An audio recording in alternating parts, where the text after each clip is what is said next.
Hello, everyone. How's it going? Let me double check something real quick. You guys should not be hearing this other thing. Okay, cool. Hi. How's it going? It's that time. The end of the year, 2022. It's over. Good and done. So yeah, I figured for the last stream of this year, we would do something a little different. I've been talking all year about maybe wanting to do like buddy mission bond parfaits. Hey, game related, how's it going? Nice to see you. And thanks for joining us for this end of the year special. I've been talking about wanting to make like buddy mission bond parfaits, but yeah, making 4 desserts would be really probably extra unhealthy because it'd be 4 sets of sweets, especially like right after the holidays when you just like consumed a bunch of sugar, right? Hey Alvi, how's it going? Thanks for stopping by. So we're gonna instead make like a 4-course buddy mission bond meal. What's gonna happen? So we got 4 things. But we are still gonna make like parfaits out of them. They're all gonna be within the cups. We're making cup meals, cup buddy mission bond meals. So, hey, Mr. T, how's it going? Mr. T graciously provided us the recipe for one of these things, which we'll talk about here in a second. But yeah, so we're gonna do that first. And then I think what the plan is from there is I did some testing on Discord a while ago. Or having somebody else talk on stream. I did not test the particular call type that we will be doing, so it might be another trash fire, and maybe it won't work out, but we'll try it at least first, and see if that works, and then if not, I might try a backup plan for that, and if that doesn't work out, then oh well. And then if people want it, we can also maybe get a game of the year listing from our like games that we finished this year on stream. I pulled up, I think, the full list. I don't know for sure if it's the full list, but I think it is the full list. So it's anything that we saw credits on stream, I believe. Dojin games, I did not get to that detail, unfortunately, because Dojin game streams, like, we probably beat quite a few games on there, but not necessarily knowing for sure if like which ones we did. So so yeah, that will be a separate thing, and that will be, I think, pretty straightforward. So we have this backdrop today, though. We're all in Kaminazo land, which, if you don't know, this is a cool like paper puzzle game for the Switch. We streamed it a couple years back, and unfortunately, so we got our friend down here. Hello. Unfortunately, streaming this game was a bad idea. So I'm still planning on doing a Kaminazo video at some point, but I figured, hey, the little firework background would be kind of a fun thing. You can also see me over here. Maybe I should get rid of that, actually, now I think about it. What if I whip? There you go. Don't look at that. Just look at the cup and the CRT. So yeah, so that's our little backdrop. Unfortunately, I have not set up like a playlist thing for tonight, so you're going to be listening to Kaminazo most of this night, and whatever noise is in the background of that. I don't think there's any fireworks sounds. I think it's just like a piano playing or something like that. So yeah. And then if we finish up that, we'll play some Dream Trigger 3D. Cause my camera's reversed right now. Dream Trigger 3D. We'll play that. Because it's kind of, I was like, maybe Fantavision would be good, but I don't have a copy of Fantavision, so that's only if we have extra time, though. So that is the plan for today's stream. So I figured, well, there's one thing we have to do before we even get started on the parfait. So as you guys know, 2022, the world, it was an adventure for me this year. One adventure is that after I got laid off my last job, I was like, it's time to get a cat. So I got a cat, and he is here. My cat is a hungry man, and if I go in the kitchen or do anything with food, he freaks out and immediately wants to be all up in that. And I've been decent at deflecting him from it, but it's been a problem when I'm like cooking. So, we're going to have to, unfortunately, quarantine baby cat boy real quick. But I figured, you know, we've tried to have cat on stream a few times. I figured one last try for 2022. And, I think I'll get him a little, you know those, like, food tubes? I call them food tubes. Like, the tube of cat treat thing. We'll give him a little bit of that as, like, a parting gift before we shove him in the other room. So, let me get a food tube and get the cat. Here you are, baby.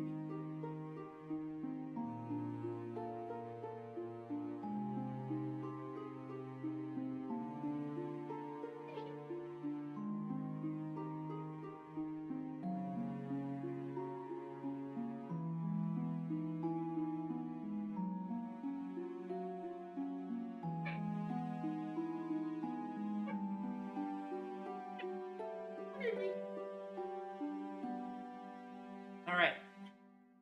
This is probably enough to entice him. I'm not sure where we'll get him on camera, though. We'll come here. Okay. Got him on this thing here. Can I get you on my lap and do this? Will that be okay, baby? Nope, that's not gonna work either. Hi, baby. Well, there's the baby. He's at least docile because he knows there's food here. I'm gonna put him up here then. Whoa. And let me try this. Right down here. Cool. Look at the delicious food right here, baby. Is that good enough angle? Oh, no. Oh. There you go. Alright. Here you go. Enjoy that. So he's gonna enjoy that for a little bit here. Get close-up look on cat consumption. And then we'll get rid of him. He will have served his purpose, and we will remove him from the scene. Here we go. I like it when sometimes I feed him these things, and he'll like stop and like feel like he's pondering something. He'll like sit there and just like be looking, and I'm like, "What are you looking at, baby?" He's just like, "I don't know. Think about life." I have to give a pretty consistent feed of food though, or else he will start biting. And when he starts biting, it punctures the tube, and then it makes a whole mess. So I really have to make sure, like, he's getting the supply he needs before he gets desperate and starts gnawing. All right, we'll do a quick little toothpaste push there. Get that in there. Thank you, baby. All right. Thank you, baby. Okay, now I gotta go put him in the other room. So, at least he'll go feeling tasty, I guess. I don't know.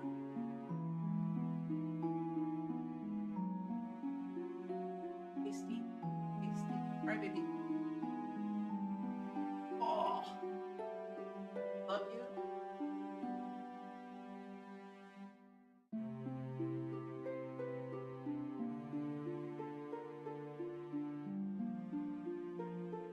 All right. Cat has been vacated from the premise. All right, these parfaits. Parfait time. So yeah, the idea is we're gonna basically put 4 different food items into these cups. If you don't know what these are whiskey glasses based on the Buddy Mission Bond characters.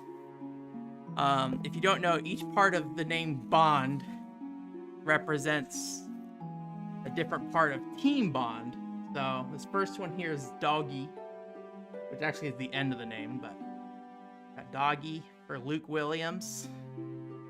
There, it's pretty cute. I think these are 6 ounces, if I recall correctly. So, yeah. So we're gonna do that. And so Luke is has a sweet tooth. So we'll be doing like a shortcake in a cup for him. We'll get there. We'll get there. You will see why we'll be doing drinking stuff later. All right. Then we have Beast, which is Aaron, and so he has his claw there. So he's the B for Beast. And he is like delinquent, hot-headed guy. He wants meat, so we'll be doing some hamburger steak for him.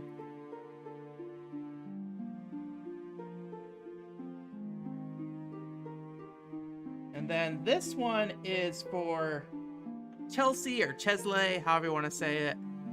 It's spelt Chelsea, but you never know. I should probably move this out of the way. You never know. But he has this mask there. You can see that. So he is kind of like a perfect freak. And so he also, at the end of the game, spoilers, sends Luke a bunch of vegetables in a suitcase to be like, hey, eat healthier, dude. So we're going to do like a red cabbage salad for that. Because the red cabbage is also purple and Chelsea is also very purple. I thought about getting a little plastic sword because he has a sword. But unfortunately, I did not think about that before until after I went shopping and everything. So get all this stuff out of the way. And last but not least, as you requested, game related. The fourth member of Team Bond, representing the N, is Mokuma. And Mokuma has a bit of a drinking problem. So we will be doing some alcohol in there. I'll save it once we get there, because we're actually going to be doing Mokuma last. So we will have a drink in one of these. But you know, it kind of makes sense for him. I thought about doing some kind of fish thing, because he does kind of like do a lot of like fishy kind of foods, but it's not like drinking is a large part of his character. So I feel like alcohol in there is better suited. I did talk about maybe doing some kind of like, you know, food that was related with alcohol and stuff, but I just think it's the better choice to just do food.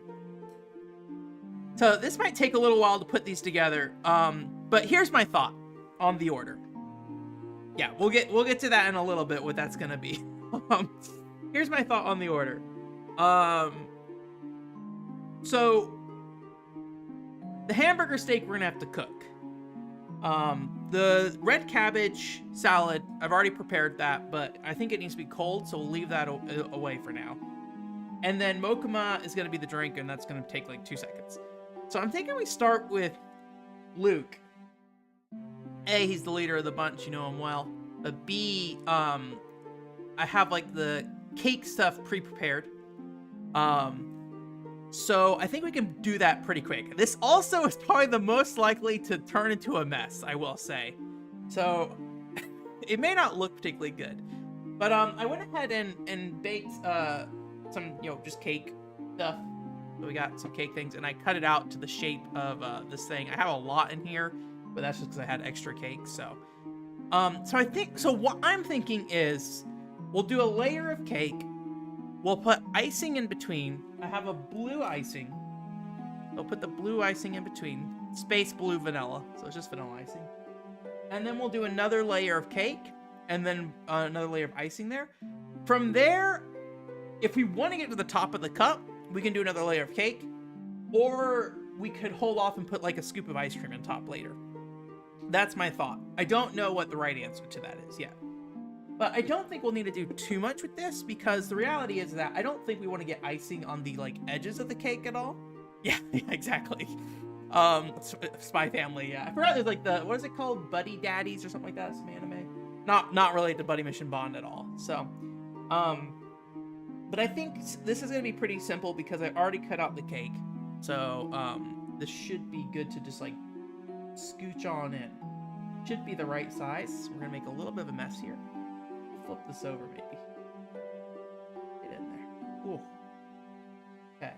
We're gonna try not to break this cake as it goes down. I did cut it using the glass, so it's gonna be pretty stiff the whole way down.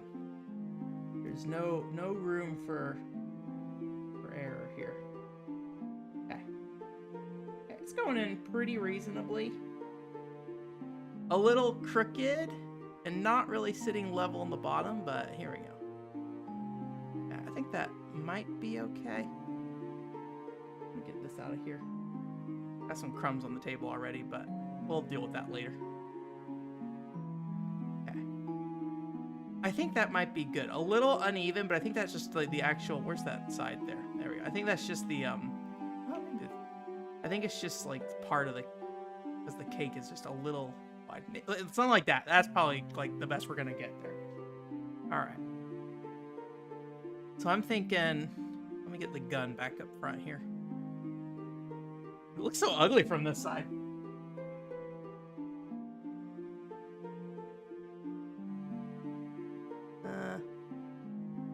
Maybe it's because like the we broke off that piece like right here. Maybe it's not too bad. Okay, we'll live with that. So there's the first slice. Cake jelly ice cream. Oh, we're not doing any jelly. It is like a frosting. So, I did. So there is an aquarium thing in Buddy Mission Bond that's like kind of important to the end of the game, and I did see like aquatic blue, and it came with like aquarium or like little fish sprinkles. And I thought about that at one point, but unfortunately, I don't think we would really use the sprinkles anywhere, and the blue was not quite the color I want it to be. I think this blue is probably a better representation for so I think this might be way too much already, but I think what we're gonna try to do is just basically drop that right there, and then we'll push down, I think, the next layer on top. I'm a little worried that this might get weird because of like air and stuff, because this is like going down pretty. Okay. Let's see what's going on here. This can be not a very pretty cake parfait, I don't think. And we're not really getting the blue on the front, which is the frustrating thing. I should have did this differently. Okay, get that over here. I get the back actually looks pretty decent. Just a little crooked. Okay, here we go. We're doing something there. But like this side's just really thick. I got the wrong side. The wrong side's ugly.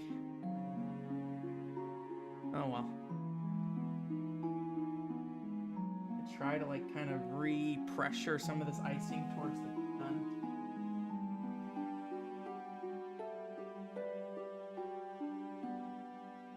Okay, we're getting some progress there. But the crumbs and stuff from the bottom piece, I don't think we're gonna recover that. So I don't know. It's just kind of crooked, unfortunately. So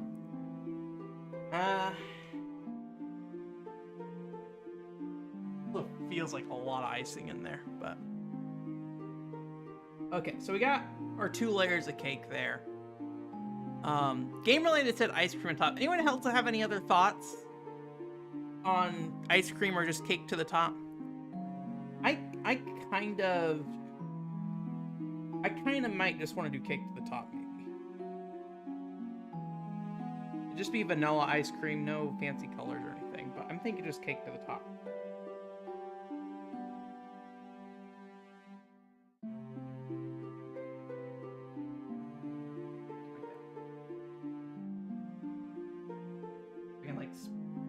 Spread this a little even before we get started. I think ice cream. Okay. So for ice cream, we're gonna have to wait for that. So we'll have to revisit. Although I want this to lay a little flatter on top though. I'm gonna do this off screen here. So I'm off screen. I'm not switching out the cup for another identical loot cup that I have off screen already made that's gonna look perfect. Just trying to even out the blue a little bit. Oh gosh, I got icing on the side of the cup. No.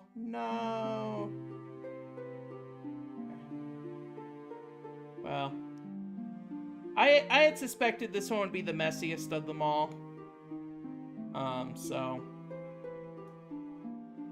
hopefully a little ice cream on top will help cover our mistakes. I'm also using my finger now, so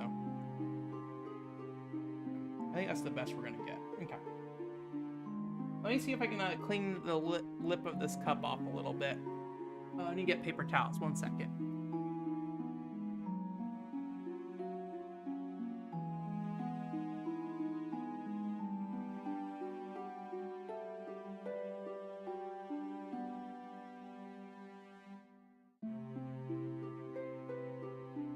gonna try using a wet cloth and see if that helps get it off more cleanly.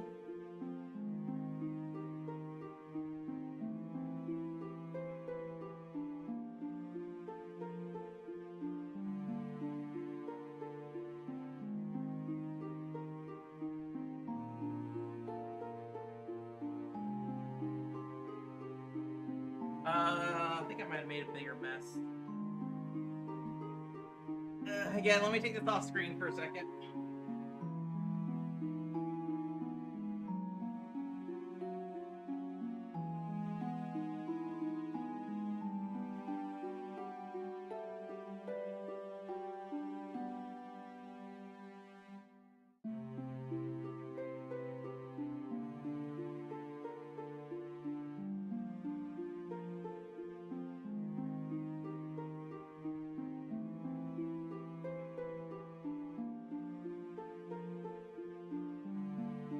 Alright, I think this is the best we can hope for.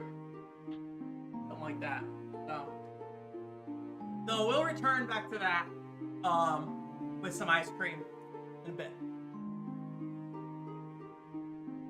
Let me clean my hands real quick.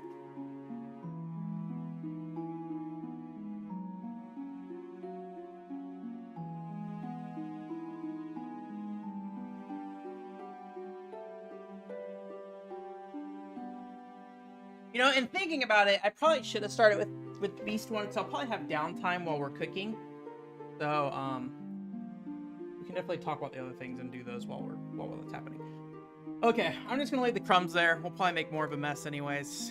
Get this Galaxy Funfetti out here. Hey, Roulette Dares, how's it going?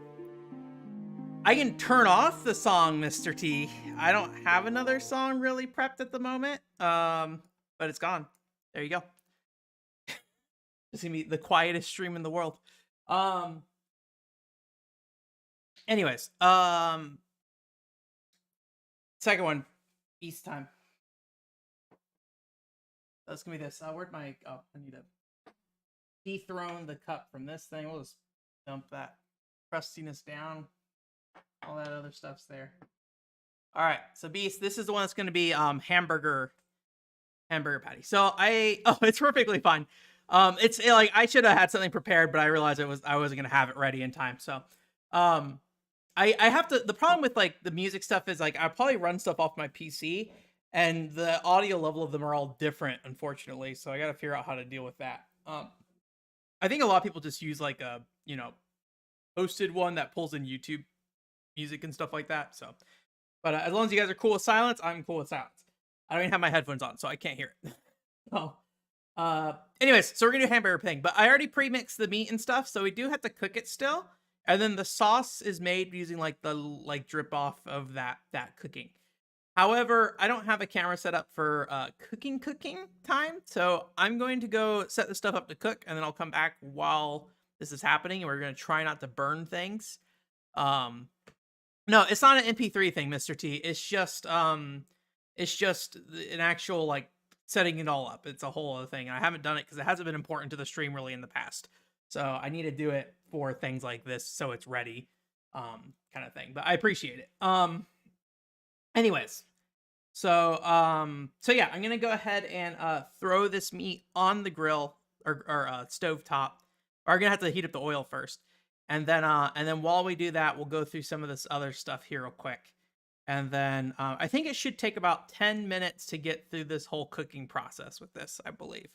So, but we're going to basically do a layer of meat, and then we're going to do rice and another layer of meat, I think is what we're going to end up doing. No vegetables, because I don't think Aaron would want vegetables. I mean, I don't think he would mind it that much, but I think if he had a choice, he wouldn't do vegetables. I think he'd be okay with rice too, and I think he would include rice as well, possibly. So let me go ahead and put this on the stove real quick.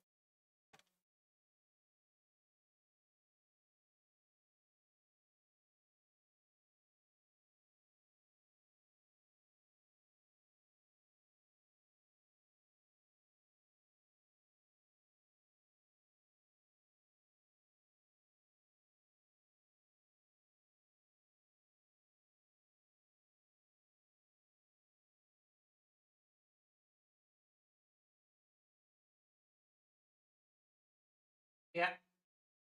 smaller patties here, but I think these are probably good. It's like onion and I think like nutmeg, salt, pepper, and some other stuff.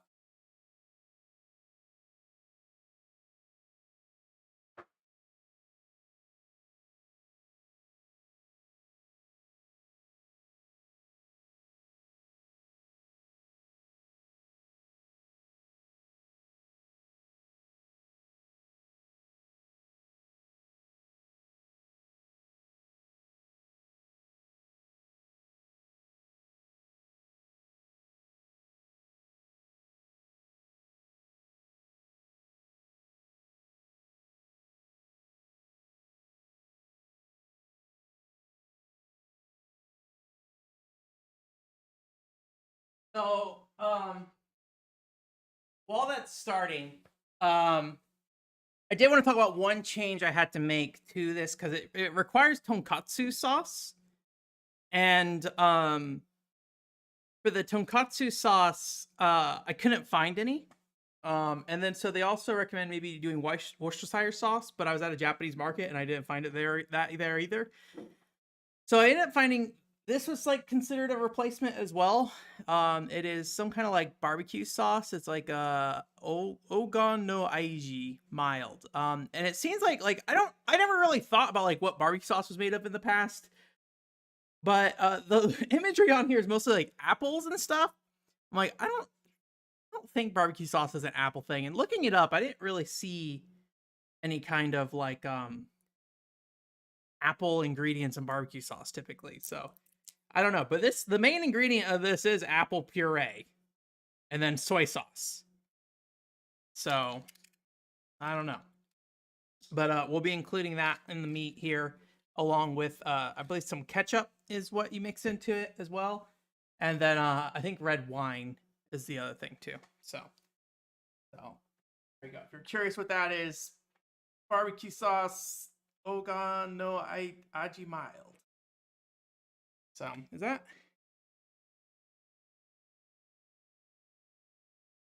I think this is fruit piece or something. I don't know. I don't know anything about that. So probably I'm not much of a food dude. So I was thinking about it the other day because I was doing some cooking and like I was making the hamburger patties actually, and it's like use these special peppers and salts, and it's like use normal peppers. That seems like the best thing to me: normal pepper and salt. But I'm sure the other ones have different flavors. But I wasn't gonna go buy them for this specific thing. Oh, I forgot. I have a cooking. I forgot I have a cooking time thing. You guys want cooking time? Please enjoy cooking time. Woo.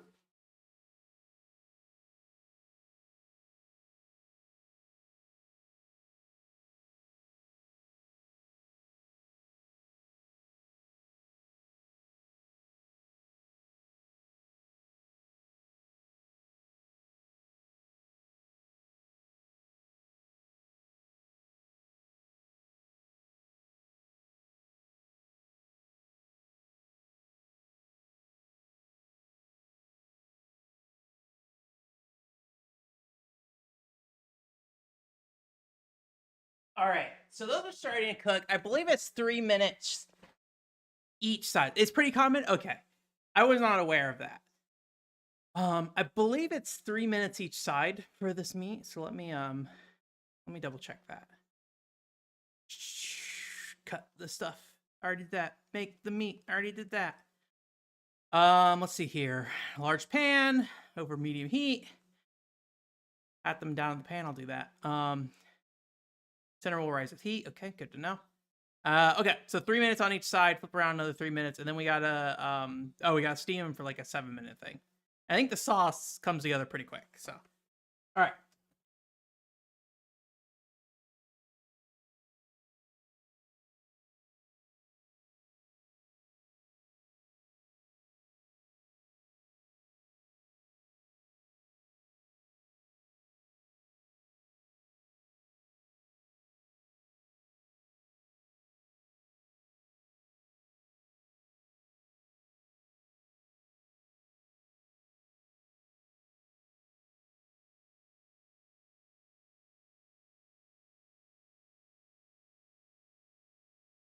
All right, that's cooking.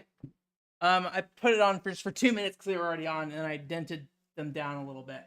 In the meantime, we got Outwitter. Again, this is Chelsea. This is gonna be the red cabbage salad. So that's already prepared because it had to be made 24 hours in advance.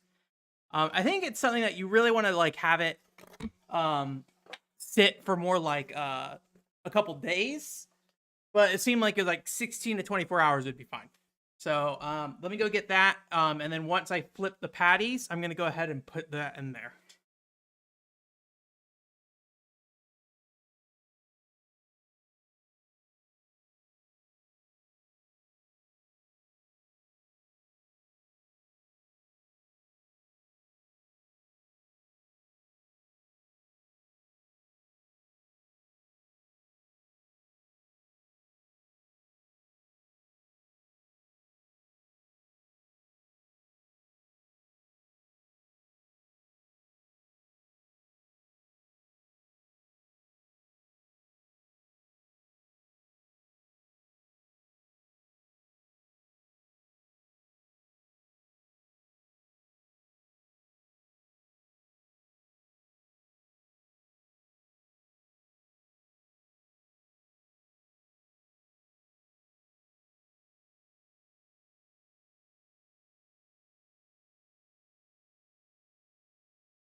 All right, patties have been flipped. Yeah, unfortunately, not seeing a ton of the patties or the ton of the cooking itself. Hey, Alex, how's it going? All right, but I mean, it's just like just close your eyes and imagine. I mean, just look at the guy. That's basically what's happening. This meat, it's on fire. So here's the red cabbage salad, like a mix of like I think like a red wine vinegar, onion powder, salt, pepper, nutmeg. Is that no? Is that maybe that was in the meat? I don't remember what nutmeg was in. And then I think sugar. I think that was it, maybe. Oh no. Hopefully this isn't too messy. Now I cut a whole red cabbage for this, so we're gonna have to like, well, not you. We're gonna have to. I'm gonna have to eat the rest of this over the multiple days. So, full putting it in the glass of the mic crack. Good to know. Thank you. Hey, Karkanen, how's it going? If I knew that they should have cooled, I may have pre-prepared. We're making messes right now, but we're trying to get there. So, all right. Ooh, that's got a smell, but I think that kind of looks like we're putting like little baby octopus tentacles in there or something. All right, we'll top it off with one more bleh. There we go. That in there. I'm not a fine chef who knows how to make things look nice, so. Oh yeah.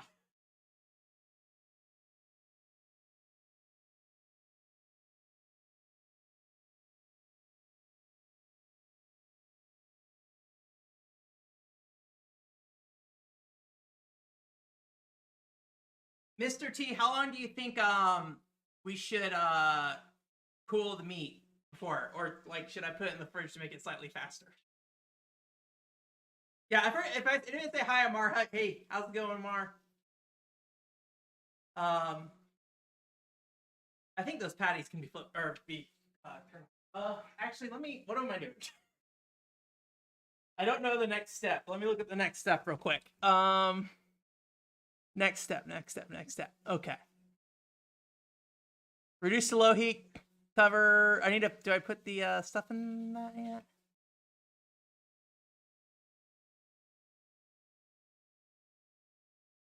One second.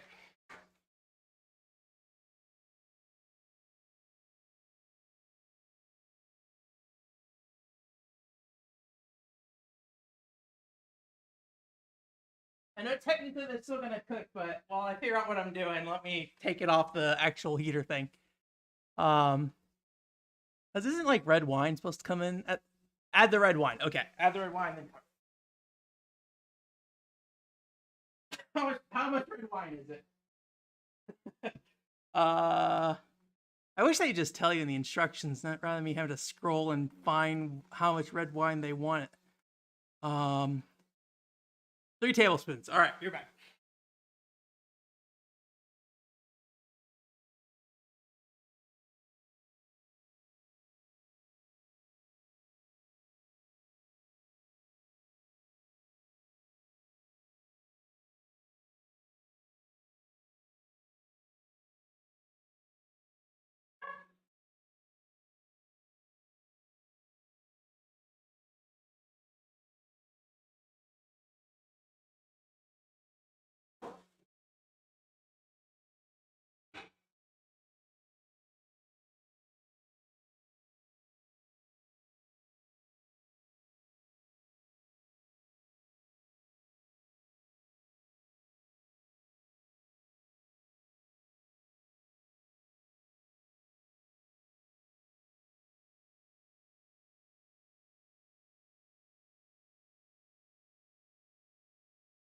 We got a little. Oh, I need some time. Time.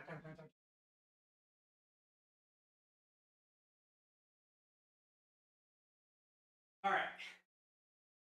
So we got a little red wine spillage. Thankfully this is a red shirt, so I think it will be fine. So, oh, 5 minutes. Okay, I'll do that.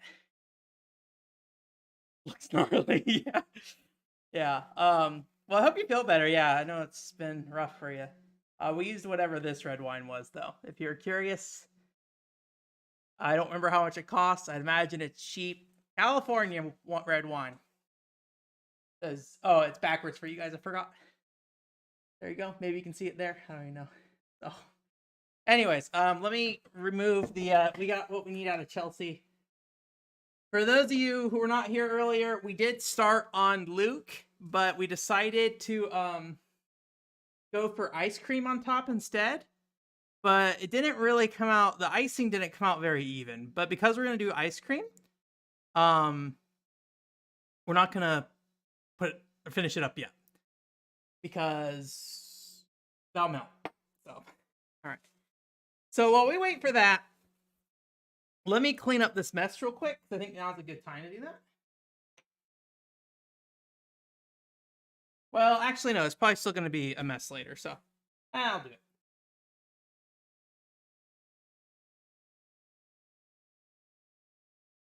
All right.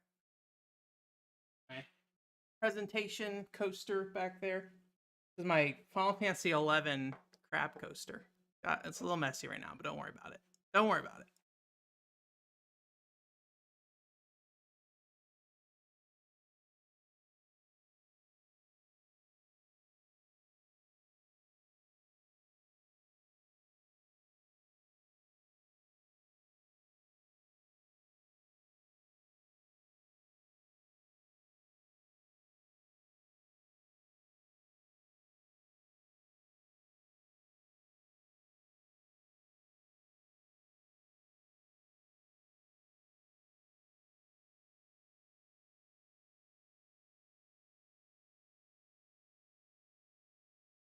All right, for the hamburger steak, I also got us some rice, just jasmine rice. So that'll go in the cup though.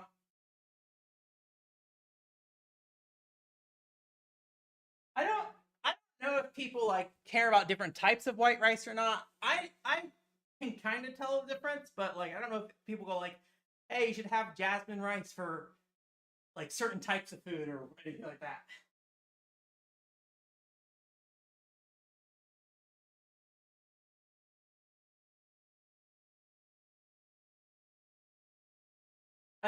I kind of wanted to make the rice red, but I didn't know what to do with it. I was like, maybe I can just like mix some ketchup in or something, but um I don't know. I mean, we're gonna be putting ketchup into the hamburger steak already, right? So, all right. So while that's happening, let me actually know what the next step is, so I don't like panic like I did last time, where I'm like, I don't know what I'm doing. Um, certain types of rice better for certain things. Yeah, I mean, I definitely like switch between like brown and white rice and stuff like that. But for the most part, I am a trash person who'll eat anything. So I'm not very picky about food in general, honestly. Like, I'm not much of a food connoisseur either. Like, when I was going to Japan, people were like, "Oh, what do you want? Like, what's on your food bucket list?" And I'm like, "Food." It's like that. I don't know. So, all right. So this thing, we're gonna steam it. We're gonna put it in the thing for like 5 minutes, but we're gonna have to make sauce anyway, so not a big deal. Put it in the fridge for 5 minutes just to see if we can cool it off a little bit. Um, these are smaller too, so I might actually not do the full 7 minutes, depending. I don't know how long it's been already. So uncover, check to see if it's done by inserting a skewer. If clear juice comes out, it's done. Increase heat to medium to let alcohol finish evaporating.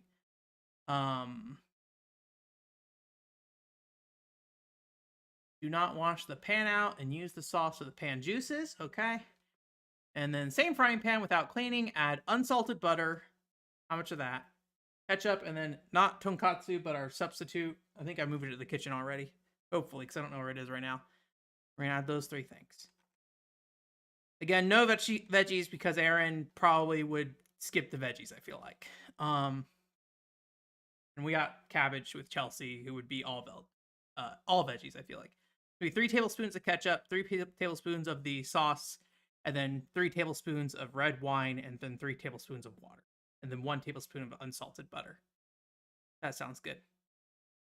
They have flavor profiles, but it's also a texture thing. Yeah, I feel like this is one of those weird things where, like, for some reason, jasmine rice, when I eat it, it kind of reminds me of like cafeteria flooring. And it's not like I ate or tasted cafeteria flooring as a kid, but I think it's like something with like the smell in a school cafeteria for some reason.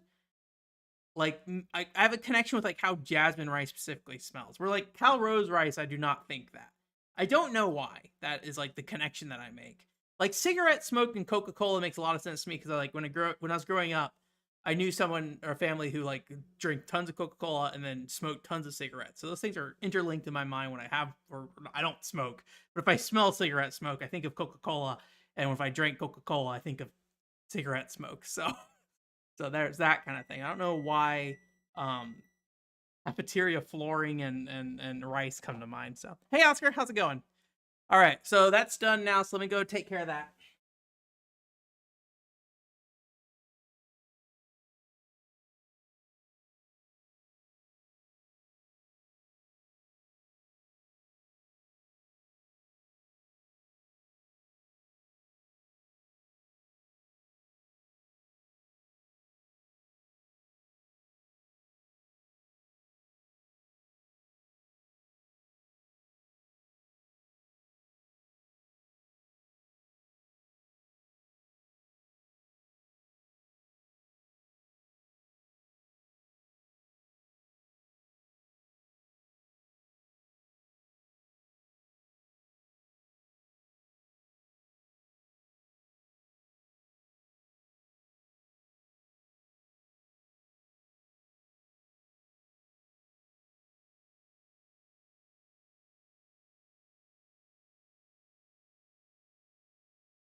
So here's the debate I'm having right now.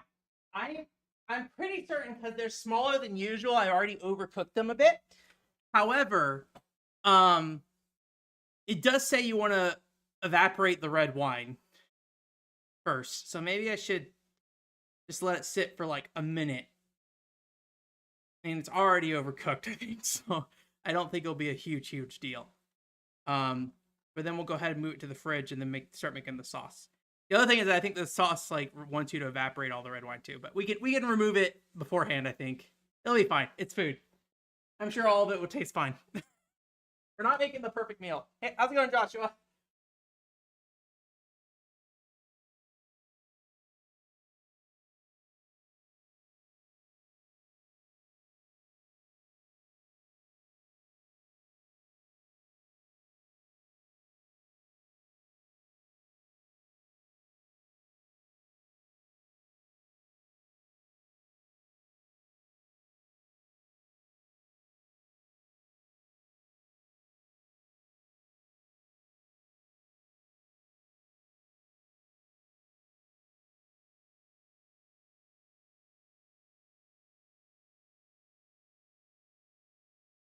So I put it in. I set a timer for 5 minutes to cool them down.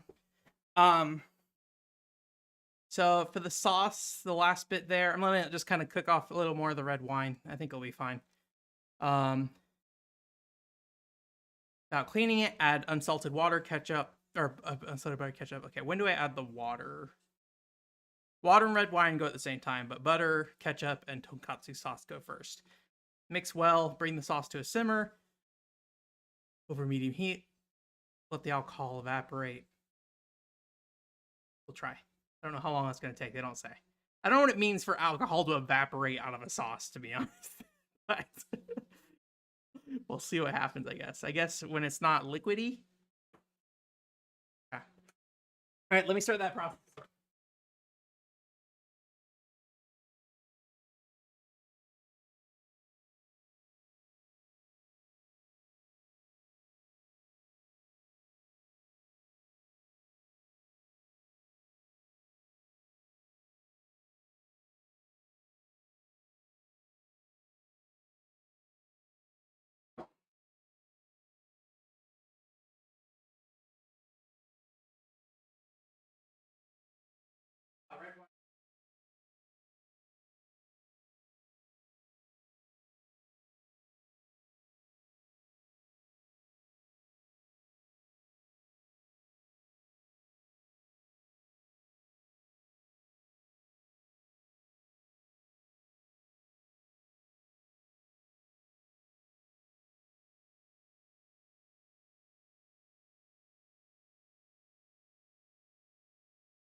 All right.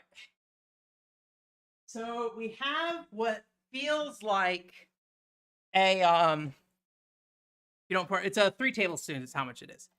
So it feels like it's probably on the way to being good. I just have to wait for it to like thicken up, I think. So we'll wait. I think I'll go back over there once the timer ends for cooling the meat off, because let's get that out anyways.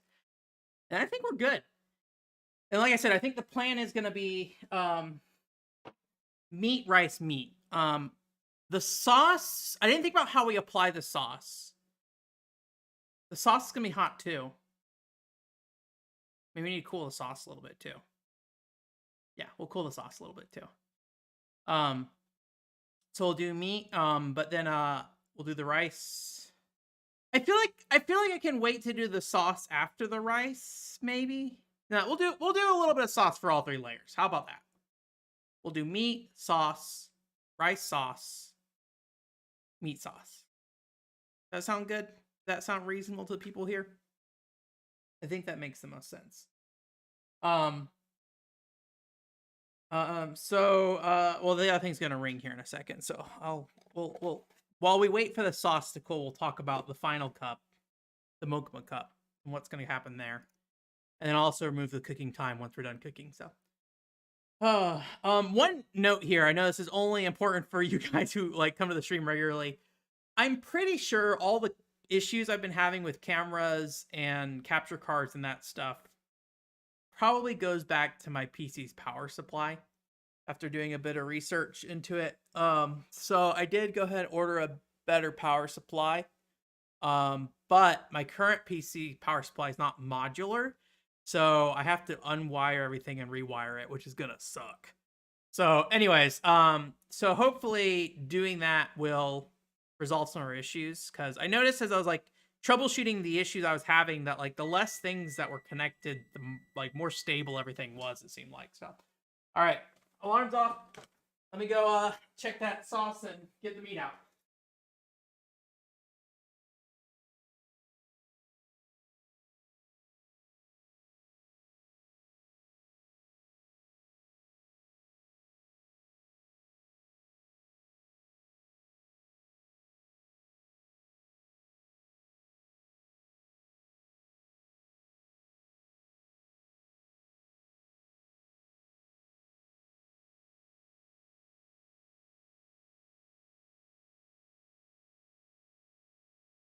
All right, here's our patties. There, little baby patties.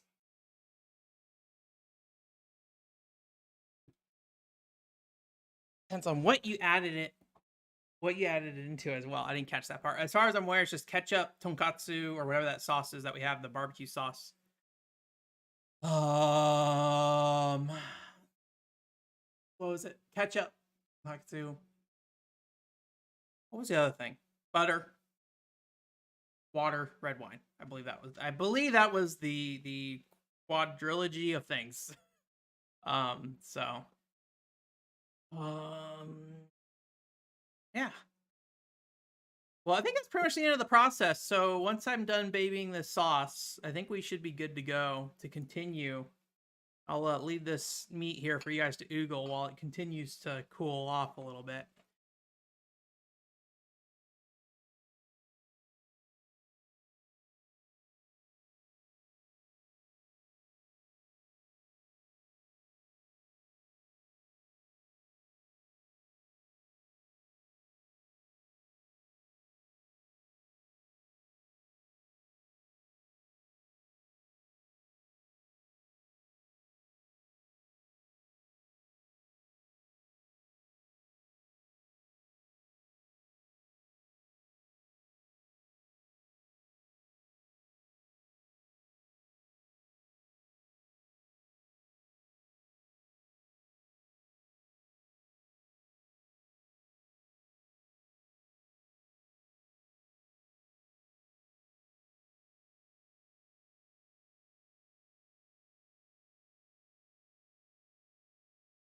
All right, I think our sauce is in its spot. I'm going to put it in the fridge for just a little bit.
All right.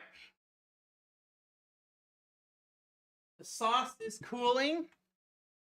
The meat is good. So I think once we're done with that, we're good. So cooking time officially done. So the last thing that we talked about earlier was the alcohol. So I did a lot of thinking about this. Initially, I went to do sake because that's like kind of the Japanese alcohol thing, right? That's just kind of a normal thing. I don't know what alcohol Mokuma drinks knows the game, honestly, but I imagine it's all very hard stuff. It also debated sochu, and the reality is that if I drank that, it would not be good for me. It would not be a good adventure. So then I danced around with plum wine because that might be a little easier to take. And at the end of the day, though, I settled on sparkling yuzu. I think it's a type of sake. Or it's a sake with it's a water sake. I know the focus is weird, but water sake.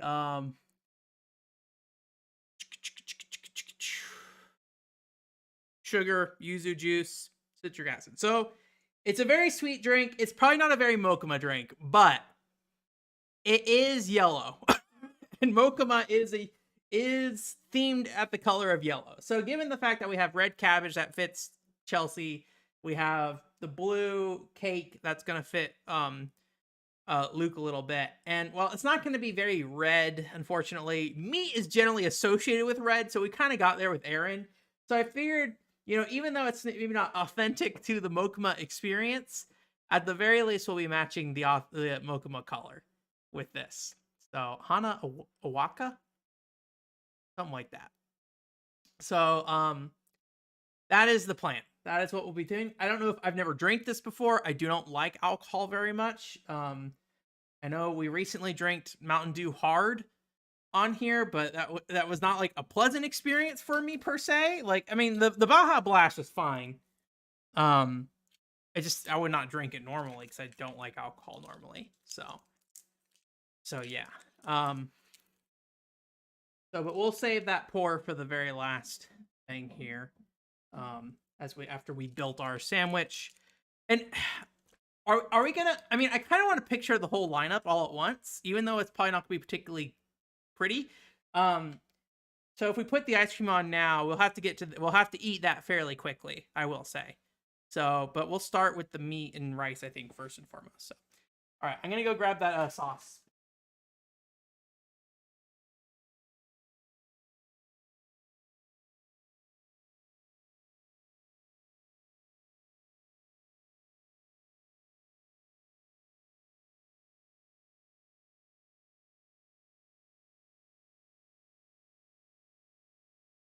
It's still pretty hot, so let me I moved it to the freezer for now to see if that will make it quicker. But in the meantime, let me get a clean fork. Put this meat in.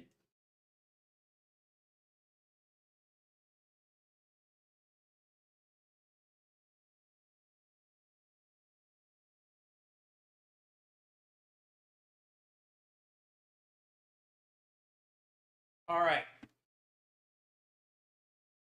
Here we go. Got our patties here. This is Pokemon.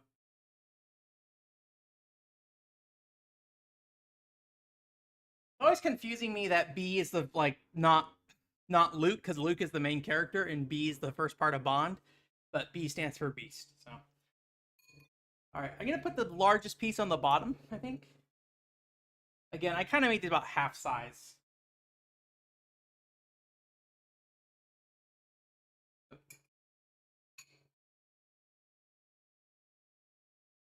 Let me. There we go. I ripped a piece of it off. All right, we got some lukewarm, right? Oh no, the sauce. We'll wait on that for a little bit more. Put the sauce.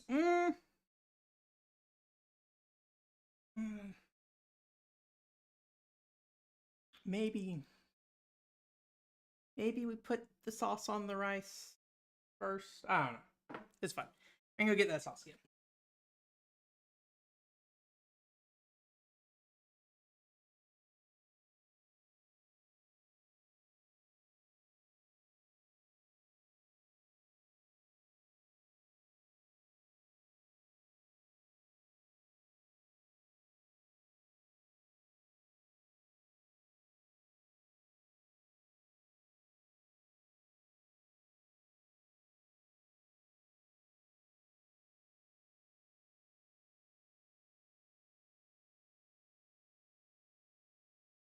Uh, it is. I don't know.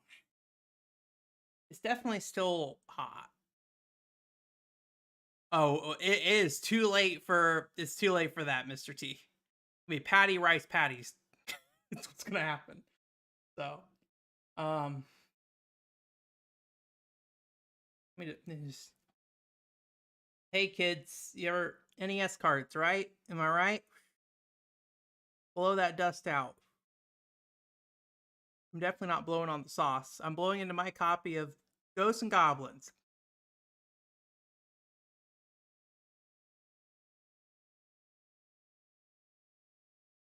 Luckily, I'm the only person eating this, so my mouth germs are all that gets on this. So, all right, that was taking a little bit longer than I thought it would. So if you guys don't know what's up, just to recap, once we're done with these buddy mission parfaits. Yeah, we're making buddy mission parfait meal thing. They're all in cups at the very least. We're trying not to crack this cup because apparently hot things in glass cups will make them crack. So we're trying not to do it. But yeah, we're making various parfaits based off each character, but they're not all dessert parfaits. This one's meat, rice, and well, it's a hamburger steak. But and how you doing, Renoa? You doing well? And thank you again for everyone who submitted the Game of the Year categories as well. I appreciated that because I think it made it a bit more interesting.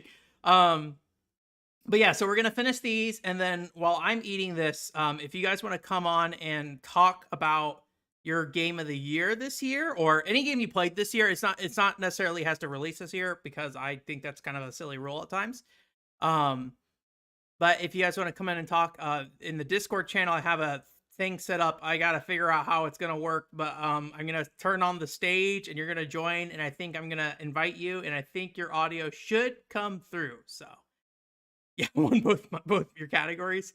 Yeah, did it win both of them? You're right. It was Pretty Boys, and what was the other one? I forget what there's the Pretty Boys, and there was the best. No, I think Babylon's Fall won, Rowan. I know it was like a messy podcast. I think it was Babylon's Fall was the real winner, and then Buddy Mission Bond was like a honorable mention because I feel like Buddy Mission Bond, I feel like that game, I feel like Platinum Games and Nier as a franchise is like important enough, I think, and Babylon's Fall I think has a lot connected with Nier mechanically in a lot of ways. So I think that is a game that people might. I think it would be a bigger cult following for that, except for the fact that it like can't be played in the future, kind of thing. Where Buddy Mission Bond, I feel like is like there's a certain number of people who will care about it, and then I don't know. I don't see it like I don't know. I kind of wonder. It's not your traditional like Nintendo made this platformer that you never got to play thing, right? And so like I don't know if it'll ever get like that kind of attention grabbing headline. If you think about it from like a modern day YouTube sense, I feel like at least. All right. 2 spoonfuls of sauce on that. Okay, then we're gonna go in for the rice.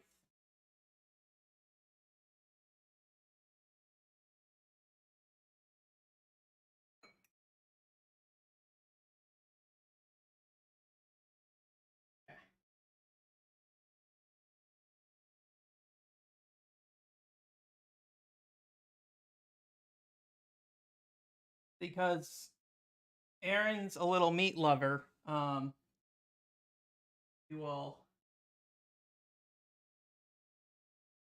put another one up there. It is the smaller piece at least.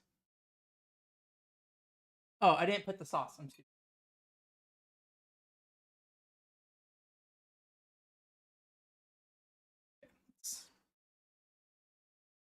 I'm gonna try to skim this sauce off the top. I'm gonna mix it up and skim it off the top to try to get cooler sauces, hopefully.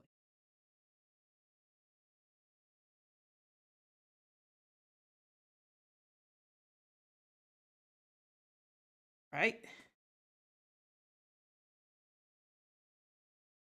Back on top. Hoping the sauce soaks through a little bit more on the rice, but with the new layer, yeah. Okay. Yeah, actually, you know, I haven't thought about what stream is going to be next week still. I feel like we should probably pick a game that we're going to look at longer term. Again, I don't plan to like make every stream only that video game going forward, but you know, okay, I think that's good. Let me give you guys a little bit of a bird's eye view of this. Kind of what it's looking like right now. Sorry, my left hand sucks at holding stuff still, so. All right, I was also holding it with 2 fingers. So there you go. There's our bird's eye view of that thing. So that one's pretty much done. Not the best looking thing, but you know, It's tasty, I'm sure. Pivot into cooking. Yeah, I don't know if we're gonna make any more cooking streams after this. We could play some personal trainer cooking. Okay. And then let me get this sauce out of the way.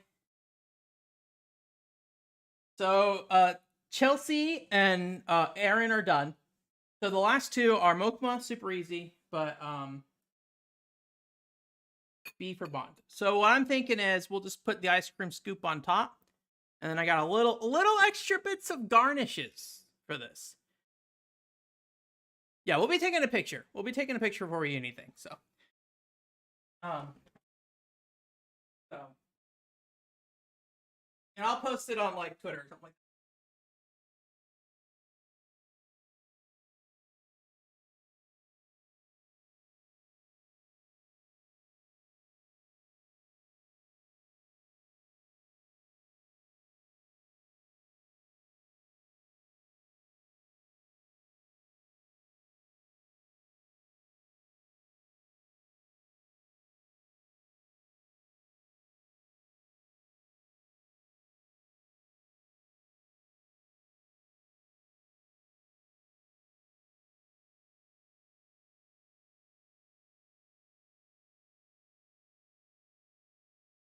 The the other possibility for Luke, he also likes like little, I think red bean buns is what they are. Um, but I don't know for sure. But that wouldn't really like look good in a cup, I feel like. So unless I do like a red bean parfait kind of thing or something with like mochi and red bean in between. But again, I think something like very like American sweets kind of thing, I think is a very Luke kind of thing. So the game recipes, yeah. There was a brief bit of time where I wanted to make a personal trainer cooking video, and I was gonna use this thing called Gamer Grub, which was snacks for gamers. Um and so unfortunately Gamer Grub is now out of business, but I was gonna make recipes and then at certain points during each recipe add in Gamer Grub. So all right, here's Doggy's ice cream there. Little ice cream on top there. Um yeah, simple and sweet one was the thing. Yeah, and I had trouble finding like actual red bean thing I wanted. So okay, so we got that. So there's a couple more things. One is I got little, you guys can't really see it over there. Little chocolate blue ball things. So I figured throw a few of these on here. Ooh. Some of them are green, so we gotta make sure we avoid that. I think white is close enough. That's fine. I don't think there's any issue with adding white to this. So we're gonna add a little chocolate balls in there. You guys can't see it right now, but they're there. Trust me. Let me get some darker ones. Like right up front here, so you can kind of see it there. I'll get you some more visible ones there for you guys right there.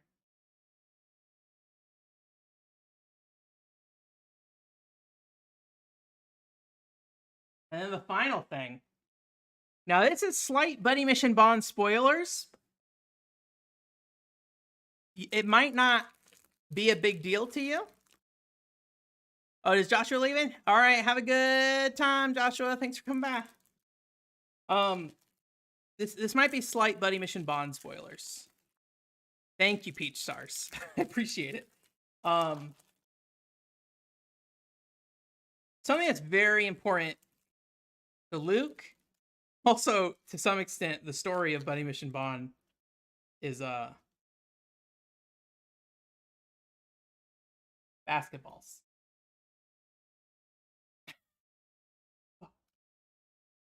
There's a little basketball touch on top. So if you're playing Buddy Mission Bond and you see basketball, just know basketball matters in the future. All right, there we go. And then let me put this ice cream away so this whole thing doesn't melt. Where did I put the lid though? I'm glad I also didn't just get ice cream on my green screen. Maybe I left the lid in the kitchen.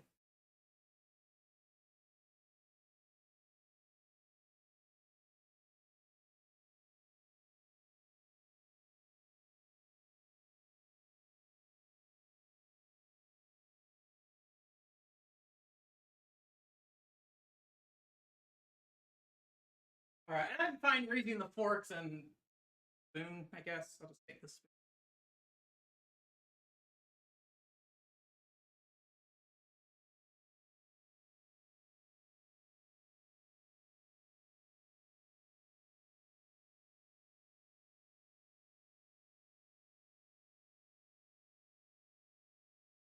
I lied. I got a new spoon. That spoon was covered in way too much icing.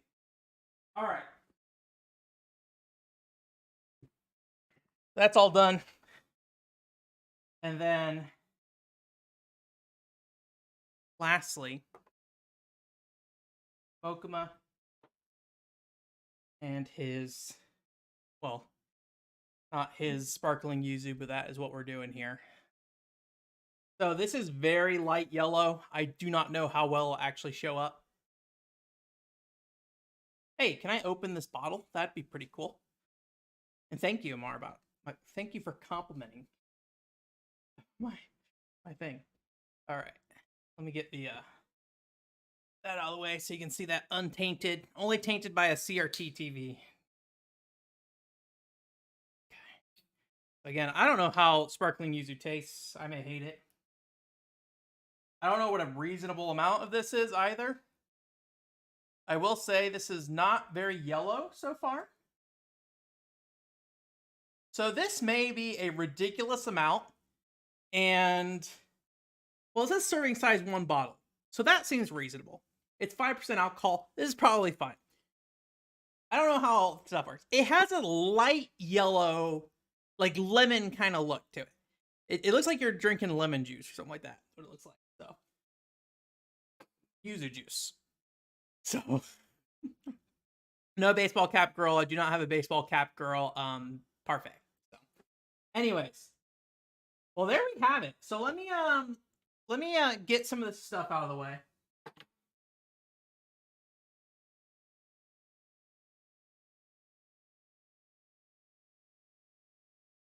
And then let me wipe the table off real quick here. Pearls over here. Anything else I need to kind of get out of the way? No.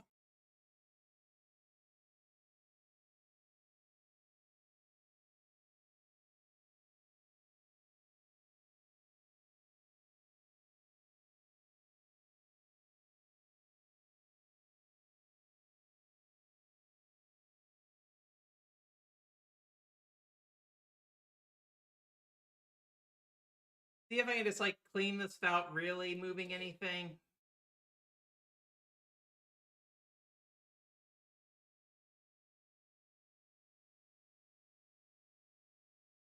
Nope. Punching cups. We're gonna have a little bit of a wet table, but we'll live.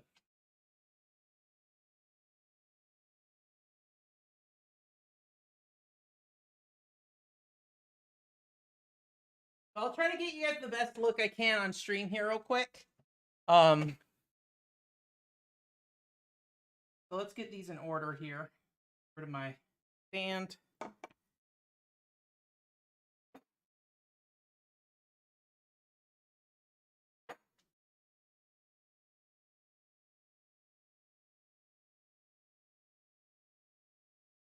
D for doggy.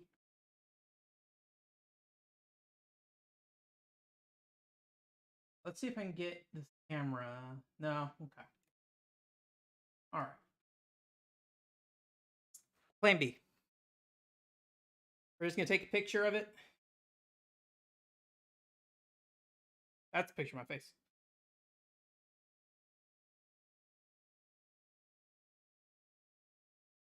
One second.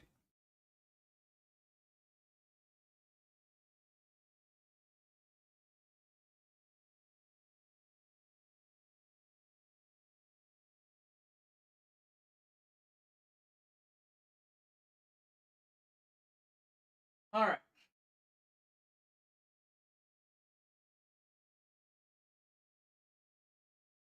You do love yuzu?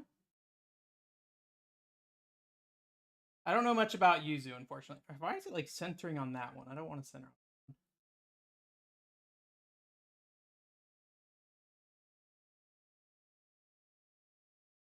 Now, I'm gonna admit, it's very hard to see the lettering on most of these. So, let me go here.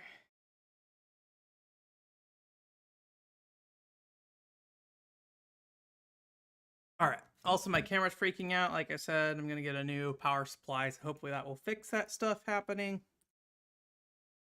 I think I just have too many devices pulling too much power, and that seems to also be causing a lot of the noise on the capture feed stuff, which kind of sucks, but it's not so noticeable when a game is playing. So, all right. And then here's a link in the stream. You guys want to see that? I think you should be able to just click that link and I'll open it up. So there is our stuff. All right, a little bit over than I thought it was. So anyways, so rather than just having you guys sit here and just like look at me while I eat, this is where I was gonna go into the game of the year stuff. So I believe we have 3 people who want to come on and talk about their game of the year. I believe it was AMR. Who else? It was Mr. T, and then one other person, Josh. But Josh is not here. Josh abandoned us. Not the Josh that just left. The other Josh. No. BDR. So I'm gonna go ahead, I think, and we're gonna disable this guy here. I mean, I could just. Where's my camera? So, if you are interested in doing this, you don't have to be one of the people that checked in beforehand. If you're interested in doing this, just let me know in the chat, and I'll try to get you on here. Yes, you can self-nominate. Do you want to come and do a voice chat? Because that is what part of this is about. It's gonna be voice chat. You do not have to do a voice chat if you want. But that is kind of the thing, is that you're gonna come on here and chat for like 5 minutes probably. Amaro without the O. Sorry, Amaro. Amor. Sorry, if you're about to come on, you can tell me how to pronounce it normally. So, all right. So they're in the chat channels in the Discord. If you're part of Discord, there should be a voice chat for stream section. So I'm gonna start the event there, and so there should be an event now, and I should be the king of that event. We got Renoa in here already. Okay. And then is there anyone who needs to leave quickly? That's the first question. Is anyone like, I need to go quickly, I need to get on now? We got 3 people. All right. 3 people so far, at least. Okay. If nobody has a immediate need, I need to put my headphones on so I can actually hear. But if no one has an immediate need, I'll just go down the list here as is of who joined, basically. So, I still have the Kaminaza music going on through my ear. So let me just double check that the Discord stuff is all active. Okay. Discord audio. Yeah, I do see Discord audio. All right, Renoa, gonna get you on here first. So let me see how I do this. Again, I haven't done this before, so I'm gonna try my best to figure this out. Invite to speak. All right, sent you an invite, Renoa. Hi. All right. Muted for you. Hello? Okay, cool. Now, I don't have you on stream audio, though, so let me check that. So let's see if this whole thing even works. All right, can you talk again? Stream without tech problems? There you go. Okay, I see you in there. I think it just like made a separate instance of it before. Okay. I'm going to try to balance my voice a little down just to better match yours.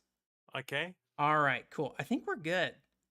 Okay. Cool. So Renoa, I don't know if you got the whole rundown earlier, but basically, Game of the year, 5 to 10 minutes. Game of the year, 5 to 10 minutes. I might ask you questions. Don't worry about 5 to 10 minutes. I'll kick you off if you take too long.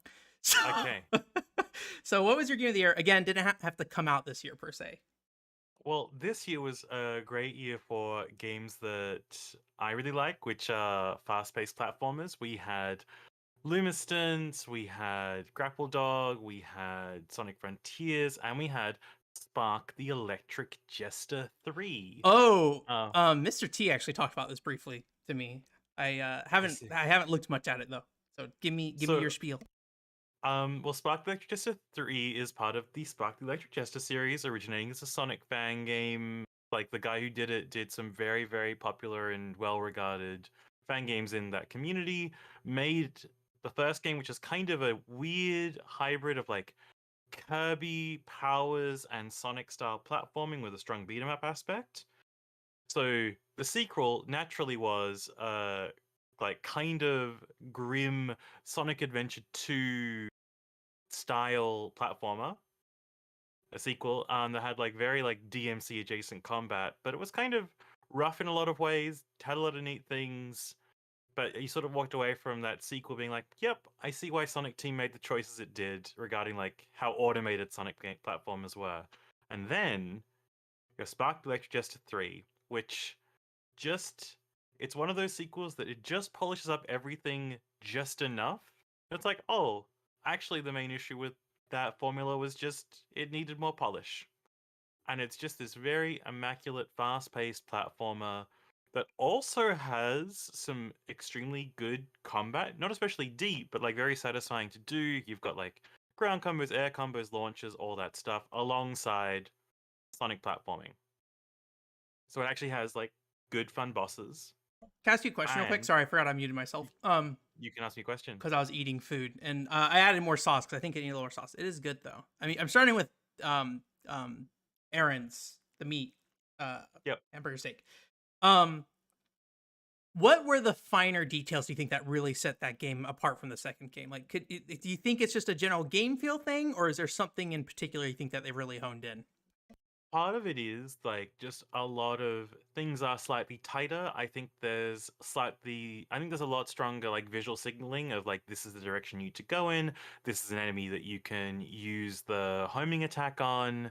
So I think there's lots of like little details in the level design that make it work a little bit better. I think that there's just a level of like more tightness to controls. You have a lot of momentum in the game still, but it's easy like rein back in control of that so that you don't go flying endlessly forever. Things like that, which is kind of an easy accident to make in the original sequel. Original sequel seems like an odd phrase. Um, yeah, so there's that. Yeah. There's also third game. It doesn't dwell as much on the plot as the second game does, but it still has one that ties back into the other games, and I think it captures that like Sonic sort of combination of like it's light and fun, but also it's kind of weirdly grim and serious, and ends in this very Dragon Ball Z like nature. The second game and the third game to some extent, although that also goes weirdly philosophical at the end too. Would you call yourself like a longtime Sonic fan? Yes, Okay. Sonic is not the first game that I played. The first game that I played would be the Master System version of Asterix, Hmm. classic European comic. But Sonic was like up there for like first games that I really liked. I've always found Sonic like really interesting, even if they're not all good. They're all they've all got something to teach you about something. Okay. I didn't know that about you, so I learned something new today. Oh no, like We had a brief I discussion about Sonic Advance at one point, and that was kind of it. So, no. I'm very very into Sonic. Like I've been looking forward to Frontiers, even though it's not that great. But it is we it is disagree on that interesting. point, but I understand, I Oh, I think. enjoy it. I just think it's not that great. What do you I think we're probably gonna have some Sonic Frontiers up here shortly, honestly. What do you think are your biggest issues with Sonic Frontiers? If you're I guess if you want to finish talking about Electric first, I think you can do like that. But Electric Jester is pretty simple. Like it's well polished. It's Mhm. what like Adventure 2 really wants to be, and it works great. Sonic Frontiers. The thing that I really dislike about this, I don't think the cyberspace levels quite work. Like I think the platforming Mm. isn't tuned for them very well. Um, but I think like the thing that gets me is just a lot of Frontiers just is weird abstract things sitting above the stage, and I just wish that a lot more of that was at ground level. Yeah, yeah, I could see that. I like those. I still like it all. Like when you get to string together a bunch of like those weird abstracted bits, like Mm. in ways that the game didn't set up for you, it feels very, very satisfying. Like there's a lot going on quite well in Sonic Frontiers. I think It especially just for someone like me, like I feel I think I worry about games mechanically a lot more than like world per se at times. mhm. And it's a very I think said out to Alex, it's like it's very like utilitarian design of just like we need stuff in this world. I don't know, put it everywhere. and, Yeah. and I kind of like it, but yeah, it's I definitely kind very I like brute I force lean design in some ways. I lean more on like things. It's totally okay if things are very abstract. Like I play Umi Harakawase. Mhm. Like these are those are not like very real worlds that feel organic and lived in, Umihara no has matter like a what. very otherworldly feel though, where Sonic Frontiers doesn't really have that. In my opinion, at least, it doesn't really have that. I I Maybe think I could some be of them wrong. do. I think the 3D ones suffer a lot in that regard. Like Yeah. I don't feel in Sayonara fresh is something. Mhm. But yeah, like and usually I wouldn't care, but like I do. I can't help but notice it, especially because the Hedgehog engine is always so good at like doing like light and big landscapes really well. So it's Mhm. like very jarring for it to be like so oddly abstract when Sonic is usually fairly abstract. And then yeah, something about the way that that world is laid out doesn't quite jive with me. Gotcha. Spark does though, and it pulls some interesting narrative like twists as it goes that I think it sets up really nicely, Where do you think which you like want to just elevate a see little more. Spark go next? Like, because it sounds like it kind of did what it wanted to do, right? Do you want it to kind of Yeah. reiterate on that, or do you want it to like So build? I think the developer like they've done, some Sonic fan games in the past. I think like this trilogy feels very complete. Mhm. I would love to see them do another one where they I would love to see this developer actually focus more on the combat. So there's a lot of extra like small mission based levels Mhm. and a few of them are entirely combat focused and they were quite fun and it was fun like doing a combat and like stringing that combat into the next one with the very powerful platforming techniques. And I would love to see a game that's actually more about the combat, that's like taking on a bit more of its own identity compared to Sonic. Okay. Because I think having this very DMC combat alongside an extremely potent navigational tool set would just be a fun thing to explore more. And how important is it that I play electric? Is it very important? But you play Electric just a one. Any of them? The third one that you like the most, Third I think. one, Um, I think that I think it's very important. If you Very care, important. like, Okay. if you're interested in Sonic as a franchise and like as alternate pathways that the franchise could have gone, I think that it and Sonic Frontiers coming out in the same year makes a very interesting comparison point. Okay. I will consider. How long is it? Is it short? You could finish the whole game and try and like get S ranks in most stages in like 4 or 5 hours. All right. That sounds And that reasonable. that was me So doing a lot of things. You yeah. could go even more direct and probably get it done in like 3 hours. Cool. Well, thank you so much. Is there anything else you want to say before I let you go? Nope, that's it. That's cool. Thank you Thank for you so much coming for on. having me. Yeah, and thanks for coming on last minute as well. I appreciate it. So I was worried we wouldn't have enough people for it. So having another third person helped. So, Glad to be here. no problem. Otherwise, yeah, plug your stuff.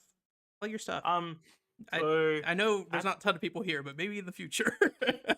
yeah, so this year I've gone through like a lot of just busyness, and so I technically run a podcast called Platforms and Pitfalls, and Mhm. we haven't produced a regular episode of that in like 6 months. It's been a bit. and we're doing but we are starting it back up in January and we will have new episodes coming.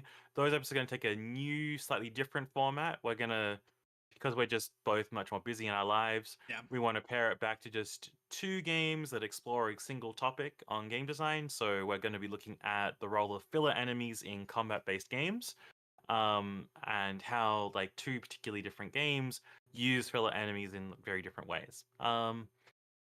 And yeah, that'll be a monthly podcast. I do some writing on Pixels for Breakfast.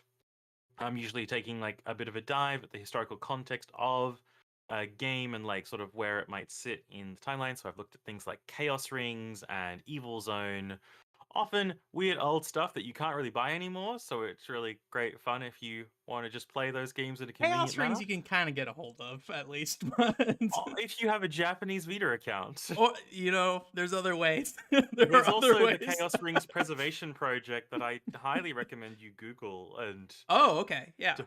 yeah. Because I think there's like an actual Vita like physical release that happened too, right? But it was like Yes, Asia yes and no. only. So the physical Vita release Mhm. contains a physical copy of Chaos Rings 3 that on the menu when you boot up the cartridge will also have Chaos Rings 1 and 2, but you need to download them via a DLC code that is in the box. Mm. Mm. So it looks like they're in the cartridge until you try booting up one of them, and then it's not. I'll have to explore the like unsavory aspects of Vita downloading things and see what's there. Cause because my memory card died on my Vita, I kind of just transferred over to, you know, having a good time on Yep. the pirate net. But yeah, so all right, cool. Well, thank you so much. I appreciate it. And yeah, I need to reach out to you again in the future. So I will try to message you after this. So Cool. okay, cool. All right, well, have a good new year. And yeah, if you're sticking around the chat, we will talk to you there. I'll stick around. All right, bye. All right, awesome.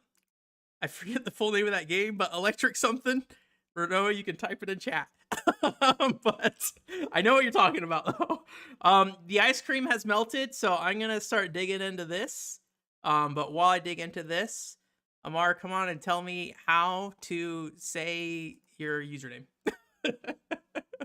I sent you an invite. Hello? Hello, hello. Can you I hear can me? hear you. How you doing? I'm good. How are you? Good. Please correct me very quickly. Hi, yeah. My name is Amr. Amr El Amr. Awesome. Okay. Gotcha. Yeah, I'm one of the editors over at clickbliss.net, and Mhm. I run a small project called canonfire.net. That's canon as in the biblical term, meaning Yeah. a canon of work, of important works. What would Um you I know we're getting off track immediately, but this is how I am, and I just ask questions. But what would you kind of say is like kind of the through line between your work on Cannon Fodder? Because that's like an interesting blog of like interesting games. I feel like so. yeah, so Canonfire is basically I wrote a piece a while back about kind of how it was vaguely about like kind of how certain games get canonized and how there becomes a sort of mass like a larger solidified opinion on certain things like, oh hey, Yep. Resident Evil 4 is a really good one, and then everything after that doesn't really have anything worth looking at. And it can kind of, the comparisons between each of them can kind of uh prevent people from finding more interesting things, or be unfavorable in some way, or have them look for example, like if you take like the word Metroidvania, kind of the stage for every game to be compared to Metroid or Gotcha. the Gotcha. Vania Castlevanias. And then basically anything that is deviating from the format is kind of written off as lower quality, even if they might be doing something interesting or something completely different, just because they're sort of in the same genre. And from there, I ended up getting in contact with somebody at Rock Paper Shotgun, and I worked on a column called New Testaments. And basically, the idea is just to kind of look at like obscure, underrepresented, or underappreciated games and talk a little bit about them and kind of what makes them interesting and why they deserve a place in games history. Hmm. And Cannon Fire is basically just the continuation of that. Yeah, and you can probably tell why I'm interested in it as well because that's kind of part of my gimmick. I feel like to some degree, although I don't focus on it per se, but Yeah, yeah, I mean looking at games in different that's ways, I think kind a of lot of how I times. ended up finding, one controller port. Yeah. Because it's like, I wonder if anybody has done a video review on the Shaman King Game Boy Advance Oh yeah, game, Shaman and it was King. you. I feel like I don't know if Jeremy did a video review for like One Up or if he just did a written review. But I did see that like Jeremy had written a pretty glowing piece on it. Jeremy Parrish did a Yeah, pretty I glowing just piece on happened it at to some buy point. it as a kid because I was like, I'm 12 years old and I like Oh Shaman yeah, King, and then I played it. And I'm like, this is a Castlevania game. it's cool. I really would be curious to see like how much of that game like code wise has in relation to Castlevania because I've seen a lot of debate over is it closer to Area of Sorrow or is it closer Mhm. to Harmony of Dissonance or whatever. So, anyways, I all think a that lot of aside, people, yeah, I think tell a lot of people think it's an Aria Sorrow game just because there is like literally the soul stealing mechanic. it looks and feels more like Dissonance to me though, like from Yeah. like how the game feels. But yeah, what is your game of the year? Oh, this is really awkward. My game of the year is Sparked Electric Jester 3. Okay. All right. Don't worry, I have notes. You can also do your I second was if you feel listening. like if everything was said already, but it's not a huge deal. You can also say what you want to I do was as well. listening, so I kind of have an idea of the things that were covered and the things that were not covered. I came prepared. I also put out a piece on Spark the Electric Jester 3 and Mhm. earlier Spark the Electric Jester 2 this month. So it's been in my brain like all day. Gotcha. Yeah. But yeah, like they said before, Ross say, um, it is like basically a 3D Sonic game. I Mhm. think what's important to an important distinction to this one is it's from a Sonic fan, and it has a lot of things that Sonic fans have just kind of been begging for, regardless if they make sense for Sonic in a 3D Sonic game. And the big thing is that this game is designed entirely to keep you in control and give you a move set that chains together so that you can constantly keep the momentum. So Mhm. if you think about modern Sonic, a lot of it is kind of a bit of a spectacle, and there's a lot of points where they let you go on autopilot or take a little bit of control away from you to show you something really cool. Yeah. Because it is really hard to make a move set that lets you go fast and let you stay in control. So that's kind of been the solution. Like if you go up a loop, you'll kind of have your hands taken off the controls for a second, or when you use boost, you are invincible in most of the games, and you can just blow through all the enemies, and you don't really need to worry about, hey, I'm going too fast, if I'm going to run into an enemy. They kind of Yeah. streamline that process for you. And Spark is kind of the opposite, where it is basically you have to constantly be on the lookout and learning the stage and constantly pulling and pushing back to kind of find the best line through it. You Mm. kind of think of levels in Spark designed as like racetracks and like a racing sim, Mhm. Mhm.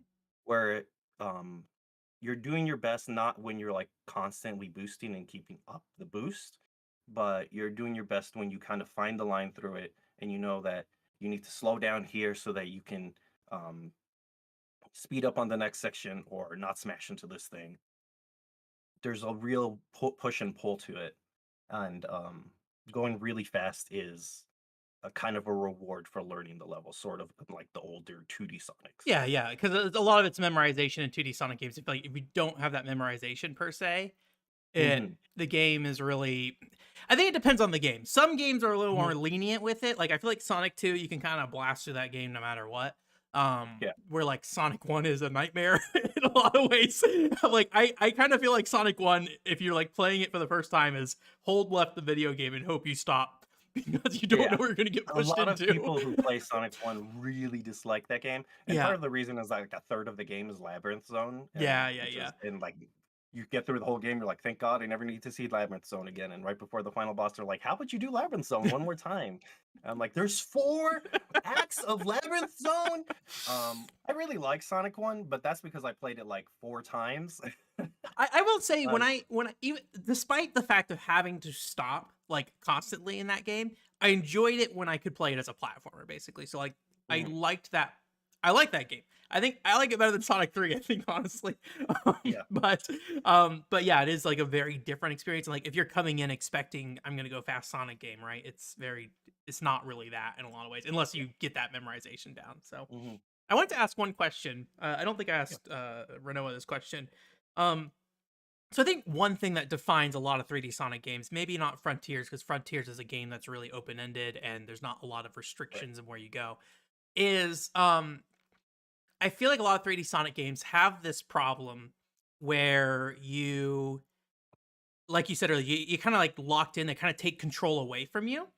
And Yeah. then sometimes, like if you don't have your hands on the controller, it results in like a death, or if you have your hands on the controller and doing something, it results in a death.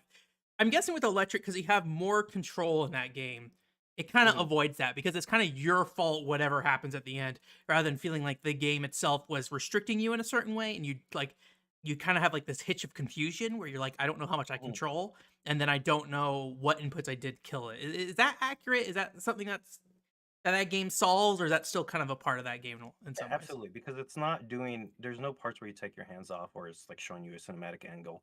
The rules for how Mhm. movement works are always consistent because you're always in control. Mhm. If you're going up a loop, you can jump off anytime. You can stop anytime. You can skip the loop entirely by jumping across it, and a lot of speedrunners would do that. Um, and that's a thing that I think is a very different philosophy to Sonic. Sonic is a game that's made for everyone, and Mhm. increasingly they're trying to show you cool things without forcing you to master the technical aspects, which I think is fine. Is like it's a mainstream big game for a bunch of people. This is a game for fucking Sonic the Hedgehog sickos, the ones who are like making combo videos for Sonic Frontiers and who are doing speed runs of Sonic Adventure and like learning all the little tech and stuff like that. I'll be honest, I Um, did not really plan for it to be the case, but I feel like the majority of my community is Sonic the Hedgehog people. And like I kind of like Sonic. Like I think it's an interesting franchise, but like it's never been like I've never been like, "Oh yeah, Sonic." Like I think I prefer a lot of other Sega franchises over it, but it's yeah, interesting how that kind of worked out. But yeah, I mean, I think that game it sounds like something I really should check. As somebody who does like 3D Sonic games and I feel like I keep buying them expecting I'm gonna play them because I wanted to do something with Sonic, but I like feel like every game never had a big enough draw for me to like really come back in outside of Frontiers.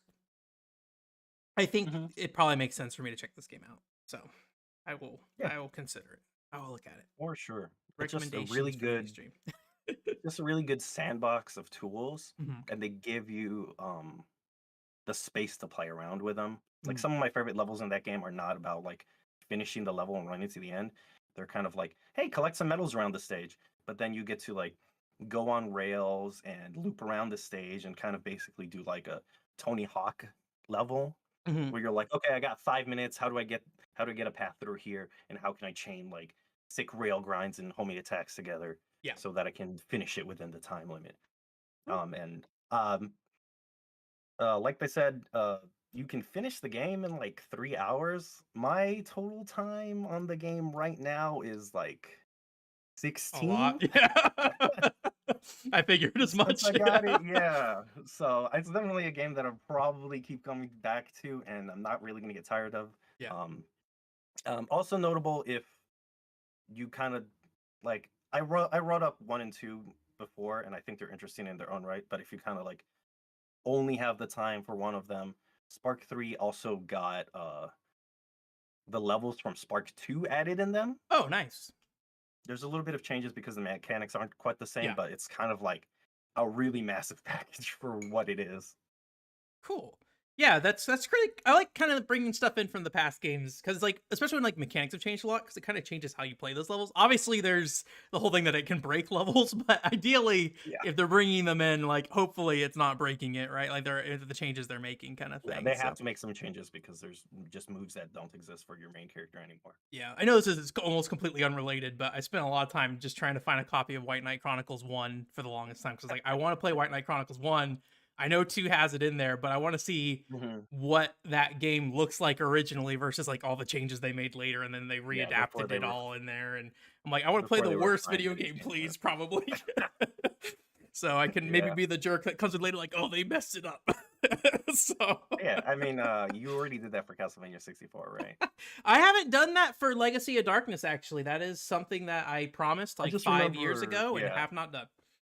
I So just remember you making the case for Castlevania 64 after everybody was like, "Oh, you don't need to play that. You can just play Legacy of Darkness." yeah, I need to do like a deeper dive video because I think it's a lot.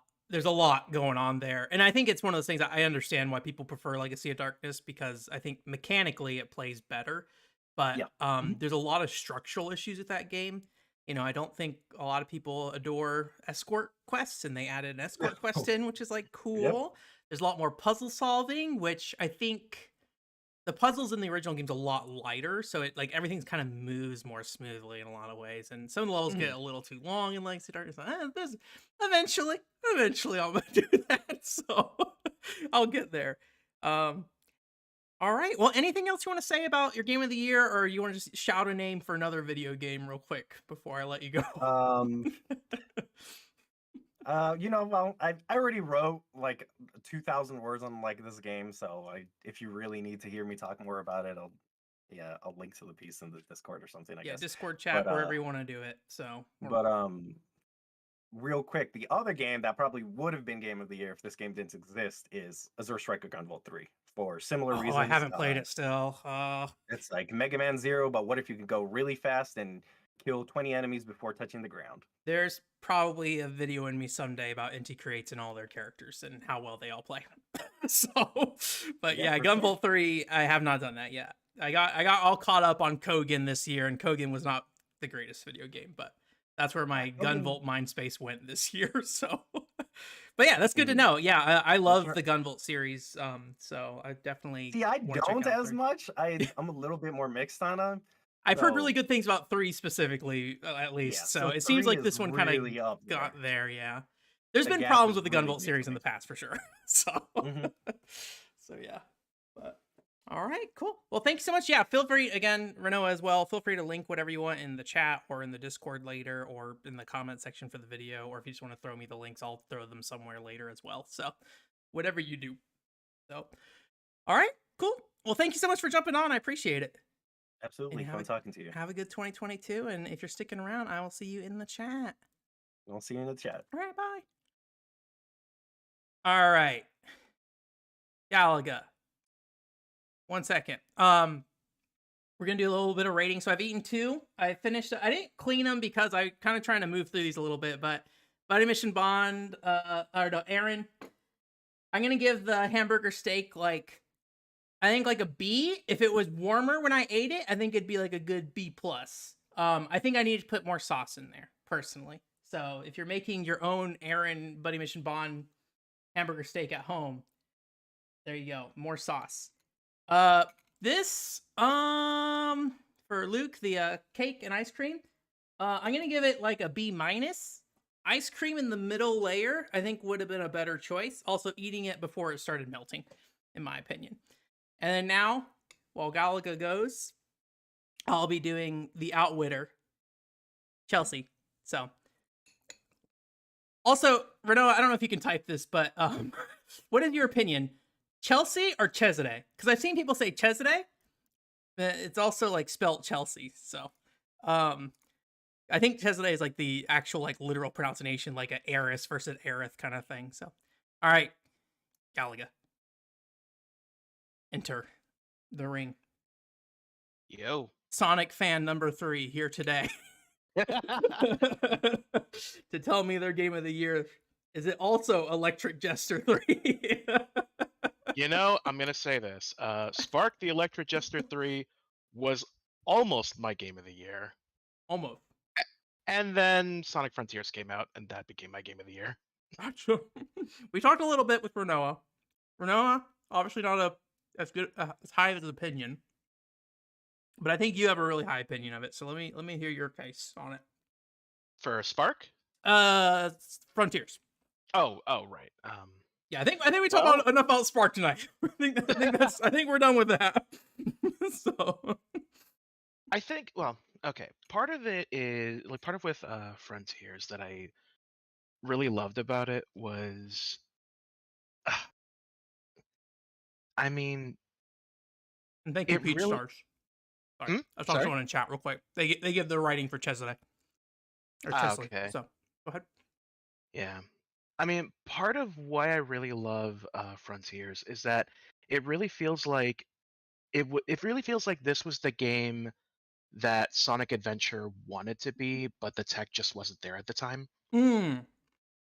So when you say that, you mean like kind of the open world aspect of it, or?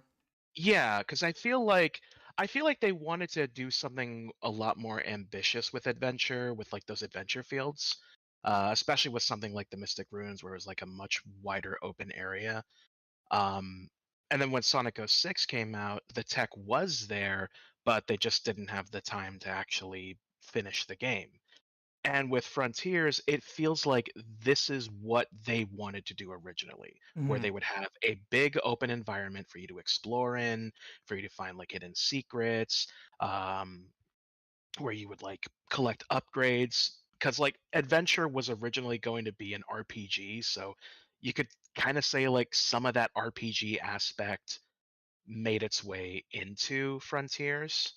Can Um, you remind me how much did we know about the RPG situation with that game? I remember hearing that. I don't remember if they ever got into detail like is it gonna be like a straight JRPG or is it something else that they were like trying to define it by? Do you know if that was known or is it I just kind of like general? It was gonna be some kind of RPG.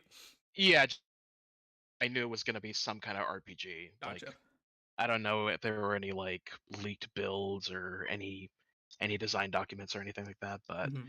yeah, it was originally going to be an RPG before it pivoted to becoming a platformer.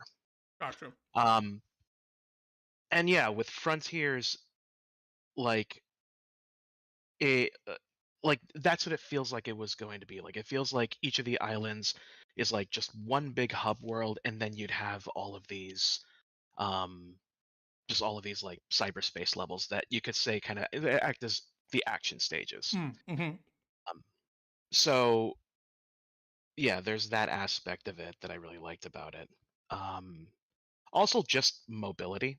Like I think just just the mere act of navigating the world is just a joy to play through. Like Sonic controls really well. Um, it's just fun being able to like, you know, go from like rail to rail and like being able to like do it so that you can actually like make it through like one end of the island to the other without ever touching the ground, and the Hmm. fact that you can actually do something like that is really cool. um Do you think because I feel like physics plays a big part in how Sonic Frontiers moves, right? Like right, how he interacts with the world. yeah, Yeah. it's not as like momentum based as something like Spark 3, Mm. uh but yeah, it is, you know, like I'm sure, because you've played it yourself, like when you're running, maybe you'll like trip on a rock and then suddenly you'll be propelled into the air and you'll just start performing tricks like that. Like it's that, I guess something like that. Would you view that as a good thing or an annoyance? I think some people would be No, annoyed. I kind of was I okay mean with it. I was okay with it. Yeah. Like It's like a I'm graceful stumble in some ways, it feels like. yeah, like I feel like the best Sonic games have just a little bit of jank to them. And I feel like that's kind of like it's not a perfect game. It's very much what I call a 7 out of 10 game with a 10 out of 10 personality. Um Okay. yeah, cuz it's like, yeah, I mean, I can, I can understand that it's, not a perfect game. Like I'm not really a big fan of the cyberspace levels. Yeah. Um one, because they just reuse like whole level designs from previous games, and two, it just doesn't feel as good to control as like those older boost era titles, but they were, for like a 1 to 2 minute stage, they were like a fine enough distraction. What's the But peak of that design? Do you feel like is it like Unleashed or I would say Generations. Like I Generations? feel Okay. Generations really perfected that gameplay formula. Um, yeah, I don't think there's anything else. It's kind of hard because I have played this video game and I have thoughts, and we've talked yeah, about this video game in the past. So yeah. It's like we've kind of talked about everything before. yeah, I mean, like, getting more into like me being a Sonic fan is just, I love that like the story is actually being taken seriously, because like I feel like the mm. past decade of games, there's been just like I feel like there's been less of an importance on like telling a good story, and i- it just kind of felt more like those older games were kind of like they were kind of like a product of their time, of like, oh, we got to be like, really self-aware, we got to be self-deprecating. It's like it's a series that for like most of that decade just kind of felt almost embarrassed to be itself. And with Frontiers, it really feels like a massive course correction in It's that regard. interesting because wasn't like didn't Sega like try to engage with like Aaron of like Game Grumps for a while with Sega or with Sonic, and like the weird thing was like Aaron was not kind to the Sonic series or something like that. So it was like this kind of weird thing where they're like kind of engaging with him, but also he's very, I'd say, I don't want to say disrespectful of it, but I don't think he viewed the series in the highest light. He didn't seem like a Sonic fan. He seemed like a Yeah, normal person who just made fun of Sonic. So I wonder if like part of that is just like, yeah, not having the confidence that the product you create could be taken seriously in some ways, right? Yeah. And I think that's the key word right there. It's confidence. Yeah. This is a very confident game. And hell, even when like that first gameplay reveal was shown and like everybody was saying you gotta delay this game. This game looks like shit. And Sega was like, nah, we're not delaying it. Like you're not ready, but you will be when it comes out. It's like trust us. We got something good here. Yeah. And even just in things like just like early reveals of the soundtrack and like that Knuckles animated short, just the whole thing just leading up to the game, it just screamed confidence. Um and yeah, just and just me sorry, getting back to like the actual game itself. Um like yeah, the just navigate, just like exploring the world is a lot of fun. um the story is really good in my opinion. um and man, those Titan battles, like it's it's kind of weird how like it feels like Actually, you know what? Like, definitely sell me on this because I feel like the Titan battles for me, I was kind of like, I could take them or leave them. They're there, they're fine. But I didn't think like you got in the again way, but I didn't like them either. So it's get into nothing it. like super. It's nothing super like Don't talk it amazing down, on the talk it gameplay. up. Talk it up. I'm trying to talk it up. Like let me get to the talking up part. But again, it's just the like the lead up to when you actually get that final emerald and then that music kicks in, and it's just the hypest shit ever. And they do it four times in a single game. Like you basically have a game with four final boss battles, Mhm. which making up for like the previous 3D Sonic games that haven't had a supersonic battle. Like the last time Supersonic had like a major role in a 3D Sonic game was, I mean, Generations, sure, but really Unleashed. Like whereas here the Chaos Emeralds, they play a major role in terms of like the general gameplay loop, in terms of its story, and again just the build up to that supersonic battle. Um, Spark ending energy. Does Spark also have supersonic equivalent? uh, kind of. Yeah. Yeah, I mean, Gotcha. yeah, I mean, I don't know if you want to get into spoilers because I do recommend Eh! seeing it for yourself.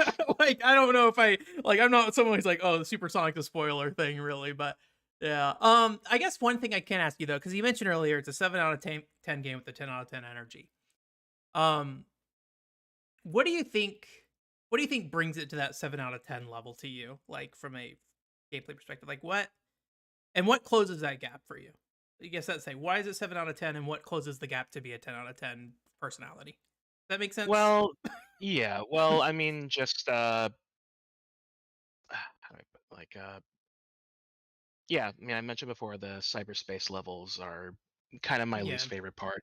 They're serviceable, but they're not like Sonic Generations mind blowing. yeah, yeah. And yeah, just the combat is fine. It's perfectly serviceable, but I mean, really, it just comes down to the vibes.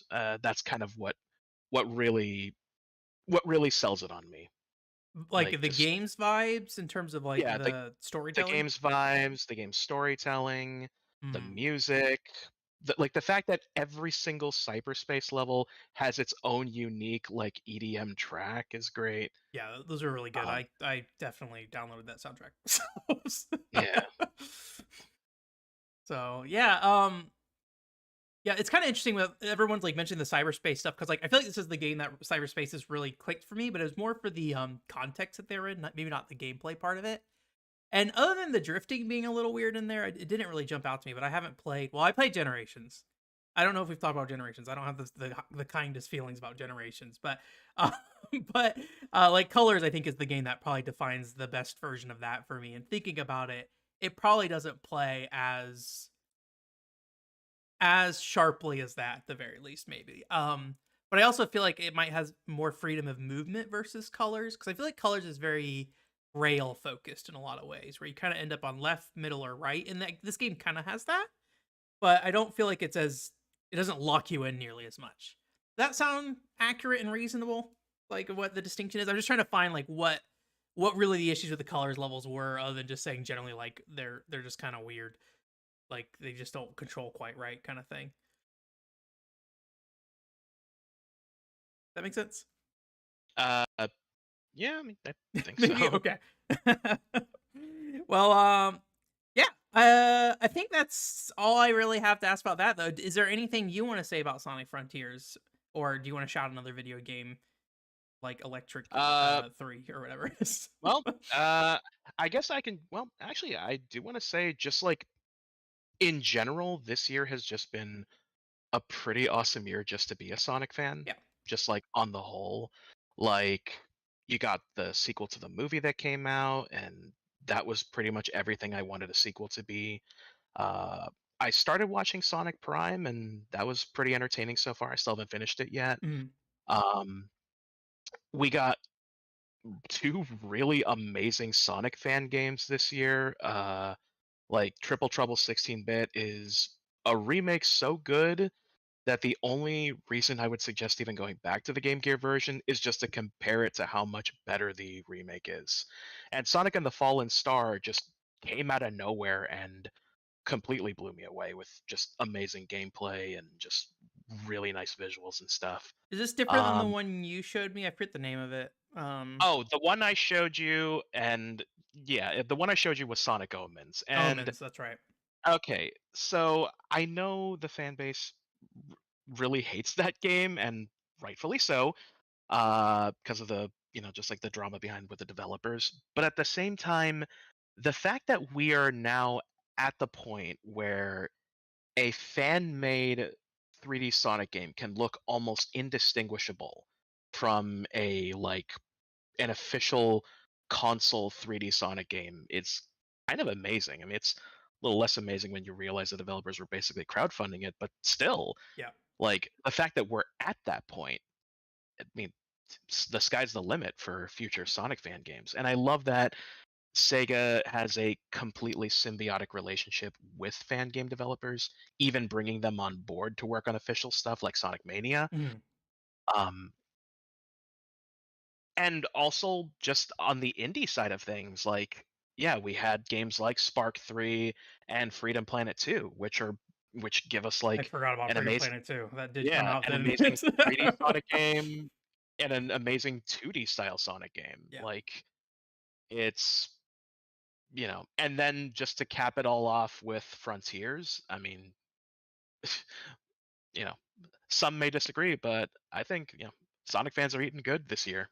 And uh, I think that's another thing I wanted to mention was that Sonic Frontiers is a game that has me excited for the future of the series. Because if this is what they have, if this is what they've shown as their first effort, dude, their next game's gonna blow it. Their next game's gonna hit it right out of the park. Yeah. Like, I, for the first time in a long time, I feel super excited about the future of Sonic. Yeah. I definitely feel like I am finally at the point I'm like, oh, we're finally somewhere where I'm like, I can get something out of this series again in some ways. So Yeah. yeah, I'm also interested in seeing what comes next with that. Alex said Origins is game of the year. I don't know if that is serious or joking. Is Origins okay? I don't remember. Or There was a lot of weird stuff at launch, and I didn't hear anything about it after that. Yeah. So Origins is fine. Okay. It's a decent compilation, I mean, there are better options. I'm not going to say there aren't, but if all you have is Sonic Origins, it's a legitimate way to play those games. It's perfectly fine. Serious? Okay. All right. Cool. Yeah. All right. Well, thank you so much for jumping on Space Galaga. I appreciate it. Yeah. Thank you very much. Launch your YouTube channel so you can plug something. Yeah. Here next time. Yeah. Well, I mean, hey, I got stuff to plug. I got stuff to plug. Go ahead. So yeah, I mean, well, as Ben has mentioned, yes, I am starting up a YouTube channel. It's going to be called The Meter Room. It comes out, fingers crossed, next month. And my first video will be on Sonic, which I promise you will be will have a lot less dead air than what I've been delivering tonight. The It'll be secret much less awkward. fourth one controller port channel. Yeah. After And 30 yeah, billion were launched this week. and yeah, the channel itself is going to be dedicated to the odd, the obscure, the ambitious, just games that generally interest me, but also I'll be branching out and talking about movies and anime and stuff. Basically, whatever I'm interested in. Yeah. But gaming will most likely be the thing I'll be talking the most on that channel. And as for other things, I am also you can also hear my voice in the upcoming fan localization of Stellar Assault Double S for the Sega Saturn. I play an unnamed pilot, so You were in the trailer that's too, right? I think you linked me the trailer. yeah, voice was in there. I'm in the trailer like 17 seconds in, so you get to hear my Roger. All right, cool. Well, thank you so much for coming. I appreciate it. All right, thank you very much. Have a good 2022 year ending, and I'll see you in the chat. All right, I'll see you soon. Later. Later. All right. Anybody else want to hop in here? If you want to join in while I give my review of the Chelsea Cup, there's a voice chat channel in the Discord group called Voice Chat for Stream under the chat channel section. So Alvy, Alex, anyone, if you want to go, if you just want to join, it's up to you. You don't have to. We don't have to worry about it though. Okay. So Chelsea Cup. I feel like maybe a little too vinegary for me. It was like red wine vinegar that's in there. I will eat the rest of it, I'm sure. But it does feel like even this small cup amount, it felt like a lot. And maybe it's because I was doing one thing at a time, right? Like that was causing some problems there, maybe, possibly. But yeah, I don't know. Was not the greatest. C-, I think. If I didn't say it earlier, C-. That's what we're doing. So while I give the last few seconds here for somebody to hop in the Discord, the final cup, which is Mokuma's cup with the sparkling yuzu. It is here. Like I said, I don't like alcohol very much, but 5% alcohol, ton of sugar in there because I definitely need sugar after that giant cup. It's like 6-ounce cup of cake and ice cream. I might be able to actually down this and get through it. So let me give it a little. Just sniff it. It smells like alcohol. I can drink this. It's not. I would still rather just like drink like a lemonade, like a sparkling lemonade or something like that. But not that. I don't know. Like it's not. I don't know if it tastes like lemonade or not. I'm really bad with like taste palette stuff, but I can deal with this. I will finish this cup. I guarantee it. So I will be closing the stage in 10 seconds. And if you didn't hear this for the YouTube delay, well, you should have been listening earlier. So yeah, we got an intense Origins debate going on in here, I think, at the moment. Maybe, I don't know. Lots of Sonic talk. But yeah, lots of Sonic fans. I appreciate you guys though, and I appreciate the Sonic franchise. I try. Sonic and the Black Knight, I feel like it's still just the one Sonic game I just like sat down and really tried and was like, Admittedly, I think streams, it's harder for me to give games the full like good full try kind of thing. But I feel like I tried various different play styles and never was quite able to find what I wanted. There's a great video on YouTube that talks about how that person enjoyed Sonic and the Black Knight, and they rely very heavily on the aerial attack move that Sonic has, if I remember specifically, because I think there's 4 different characters. And he seemed to enjoy the game a lot playing that way. So I think if you want to try to get the most fun out of the game, that video seems to kind of convey the best ways to go about that, in my opinion, at least. So the stage is closed. All right. So let me disconnect and end the stage. That is done. There's no debated. There's no debated. I have lost track of this conversation, so I'm just gonna push forward. Um, um, the last thing I wanted to do tonight, for those of you in here, and if you weren't here during these as well, you feel free to offer your opinion. I wanted to pick out a game from the games we streamed this year to be our like stream game of the year. This is any video game that we saw the credits of during this year on stream. So some games we didn't finish, so I didn't include them on this list. Although if you guys are passionate enough, I'd be happy to add it on there. So let me go ahead and throw the text up on screen. This is my understanding of games we streamed. If there's something I forgot, feel free to fill me back in. Don't worry, it's giant. But I'll fix it. Turn on a bold. Yeah, again, if there's anything in here you feel good about, Renoa, do it. Like don't sit there and like, this is not a formal thing. So feel free to engage and be a part of what's coming up on screen here.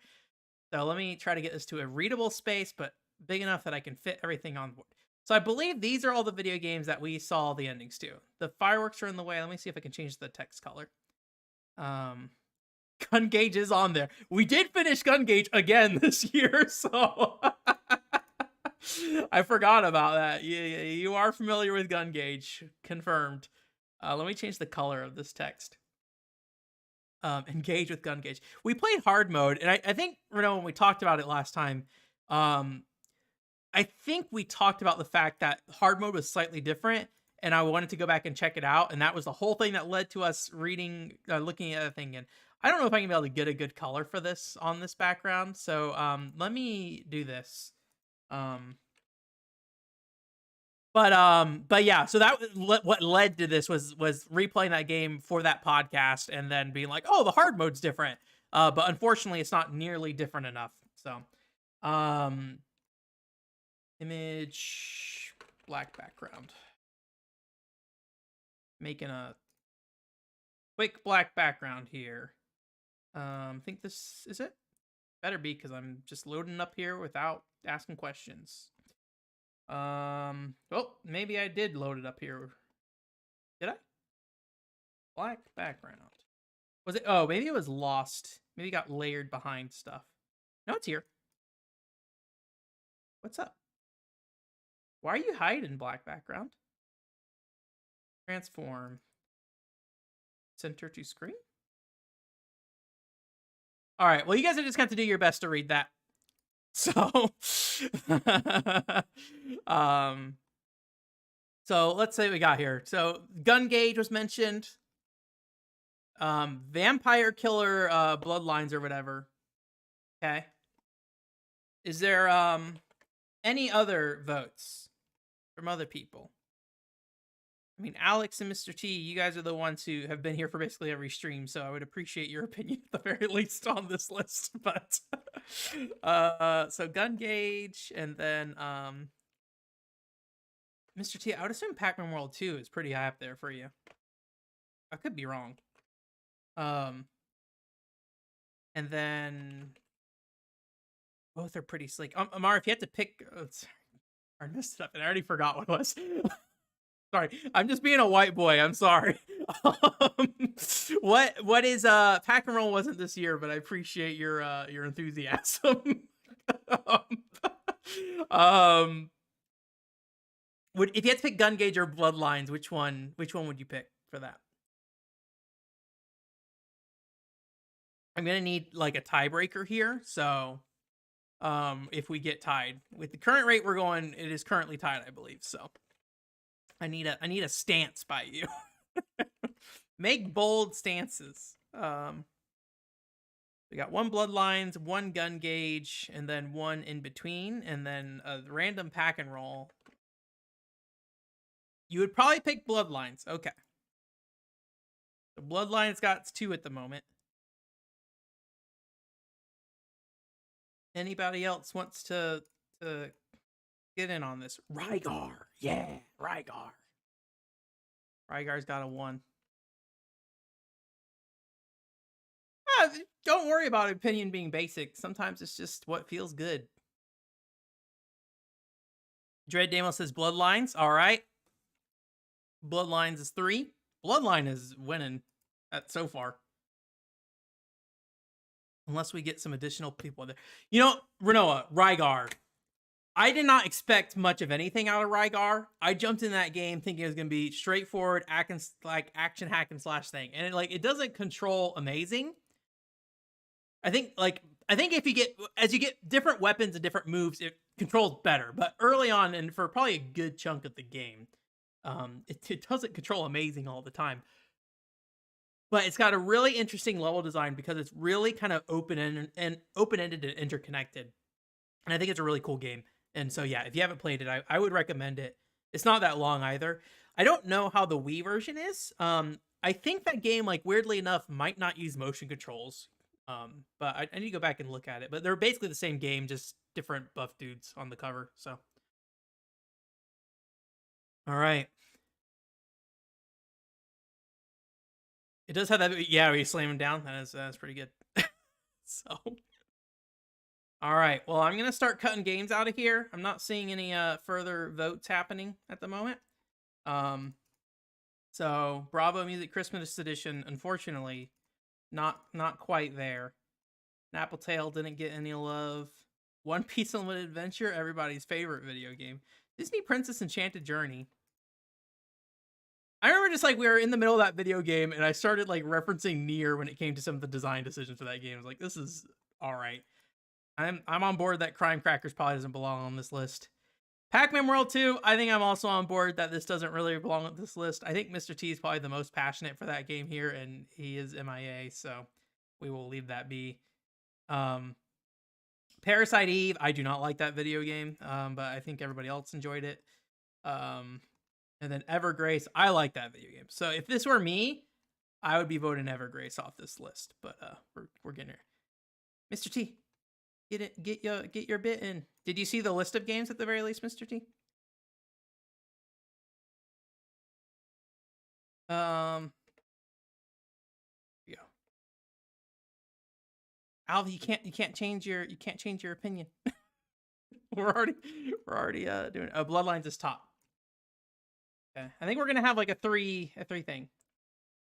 You missed most of them. All right, let me finish lining this up real quick, and I'll put them back on screen for 1 second, and then give a good little look see. Oh no. Maybe I removed the. Do I have it still? Oh no, I might have lost it. Nope, I have it. All right, there you go. There's some duplicates on there, but don't worry about that. Your pick is Castlevania Bloodlines. There's the rest of the list if you want to take some consideration there. But yeah, it seems like Game of the Year is probably going to be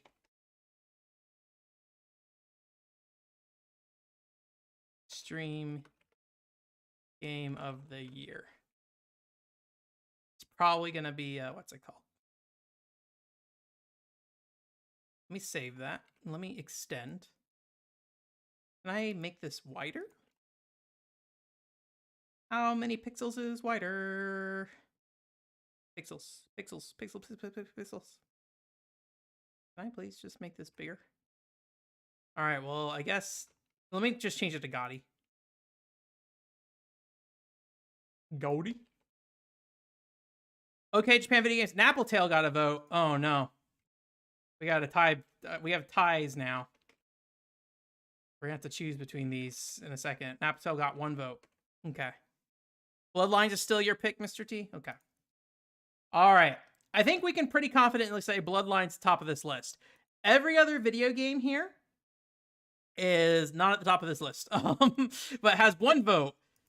So we need to make some choices here. So out of everybody who voted Bloodlines, please cast a vote for a number 2, basically. I think, Alvi, you mentioned Nappletail, didn't you? Oh, you liked it because you saw me stream it? Well, I'm glad I could introduce it to you. You should play it. You did play it. I just reread your message. Well, congratulations on playing. Did you finish it? I'd be curious if you like 100%ed it. So Well, we're Bloodlines. We have committed to Bloodlines being on top. We're just citing the ones below it now. So nice. Did you like get through all the like side quests and stuff? I kind of really want to. I love the tone of that game. I just feel like I might need to replay the whole game though to really appreciate it as much as I want to. But that's gonna take a lot of time, unfortunately. Did a lot of Rygar here. So I think we can maybe, not all of them, but most of them good. Well, if you ever have any thoughts about that, I'd love to hear about them someday in the future if you want to message me about it at some point. But, all right, I'm seeing a lot of Rygars. So I saw Rygar. So, we'll move Rygar up, I think.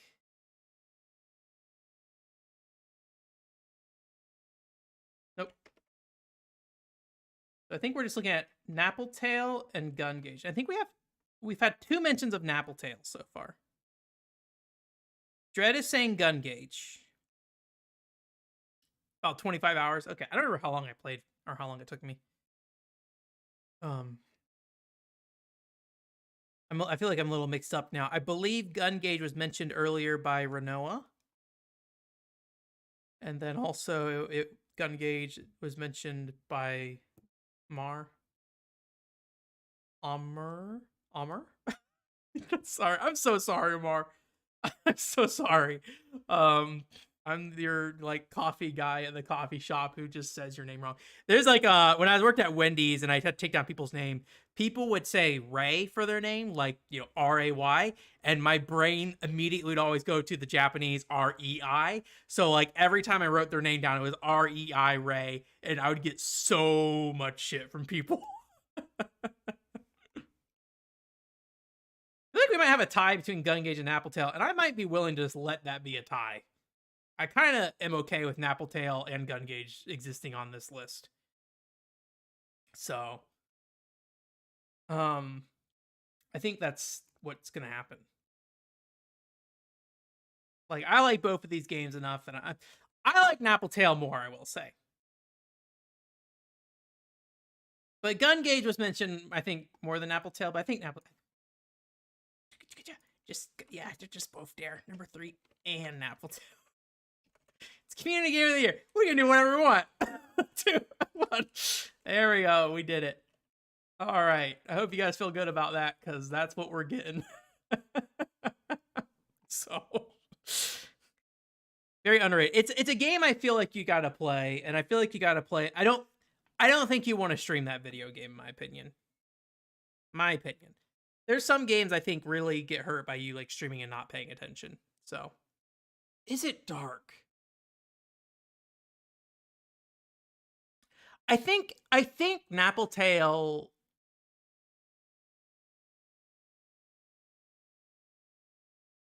I don't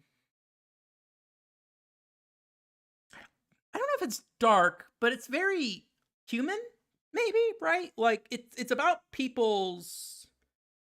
Yeah, it is about death. But I don't feel like it's like a dark message about death per se. I mean, at least my takeaway from all of the story is that it's like a very positive view of death in some ways. I feel like it's a very that's my impression. Again, I didn't get to read all the dialogue and stuff because I was streaming it and things, but that was my feeling is that it is, yeah, humanity is dark. Yeah, that is the other thing. So, dark just like my cat who's locked in the other room. I think this is it for the stream. So I'm glad we were able to get that done.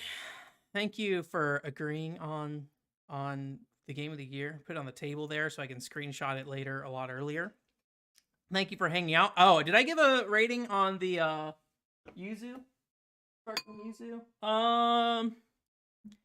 As somebody who does not like alcohol, so let me think about this in like the best alcohol I've ever had. And I'm gonna put that at A tier, and I'm gonna base it based off that, not off like general taste tier, because I think I'm biased against alcohol.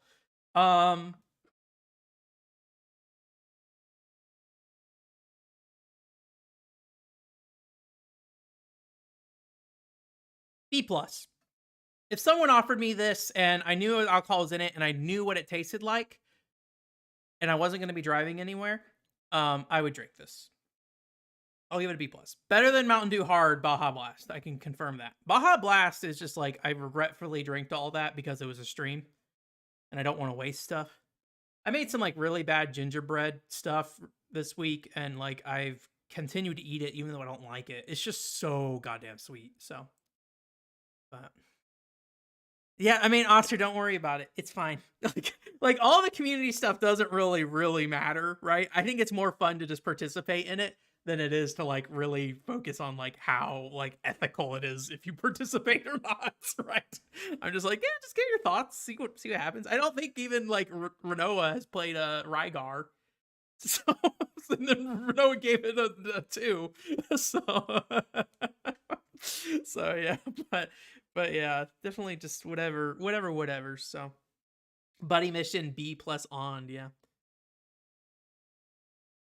Yeah, I should have scored it based off that, like rated it in the like order of the name or something, but I'm too lazy to think about that right now. So I'm gonna go free my cat from the other room. If you didn't see at the beginning of the stream, I locked my cat up, and because he is a food gremlin and he would have came in and ate everything while we were streaming, and it would have been a constant battle with my cat to get him to stop eating stuff.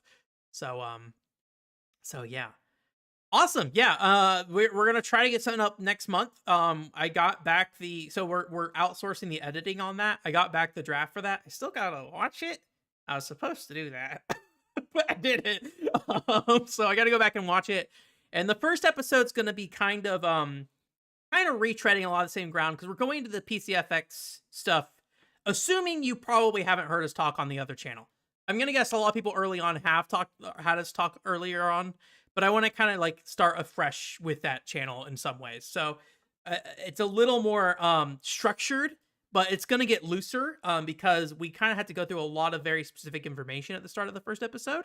But then the next time we're going to have a more casual kind of opening, talk about what's been going on with us when it comes to, you know, PCFX stuff in our life, and then go into a topic kind of thing rather than being like, do you not know what the PCFX is? Let's give you a rundown. Let's talk about the situation of the system. Give you the sit rep. Is that what it's called in the army? Sit rep. The look. Full Spectrum Warrior 2. That's the next game we're streaming. I don't have the plans for next week's stream yet.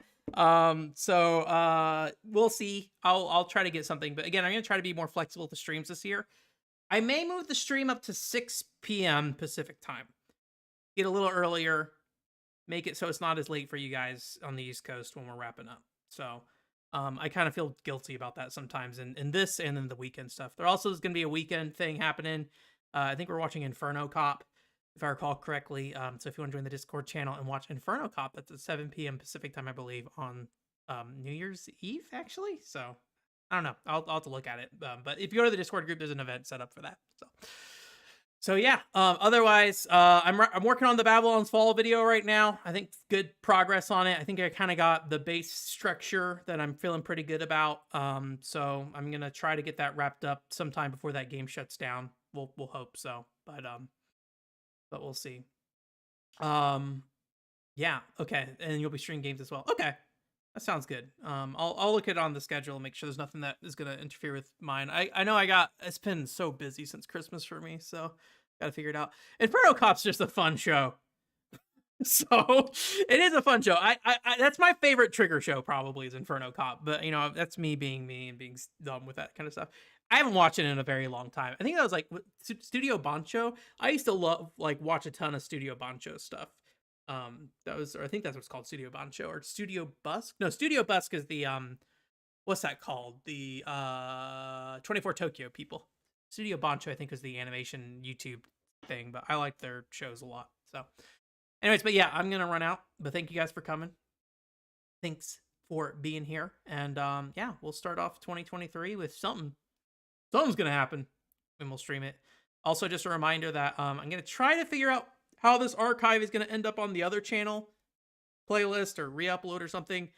We may start streaming to the other channel instead if it becomes too much of a headache, but for now the plan is to stay streaming on this channel for visibility stuff. But actual archive of this stream is going to be on the other channel. So But yeah, and then the new podcast will be up on the other channel too. So if you watch that podcast on YouTube, check it out there. If you listen to the podcast on podcast platforms, there will be no change. You will still hear that podcast on that RSS feed. So please enjoy it. There will be a PCFX RSS feed when that comes out too as well. I'm sure we'll share everything, and I'll share a bunch of stuff on my platforms as well. So I'm sure you won't miss it if you're following me already.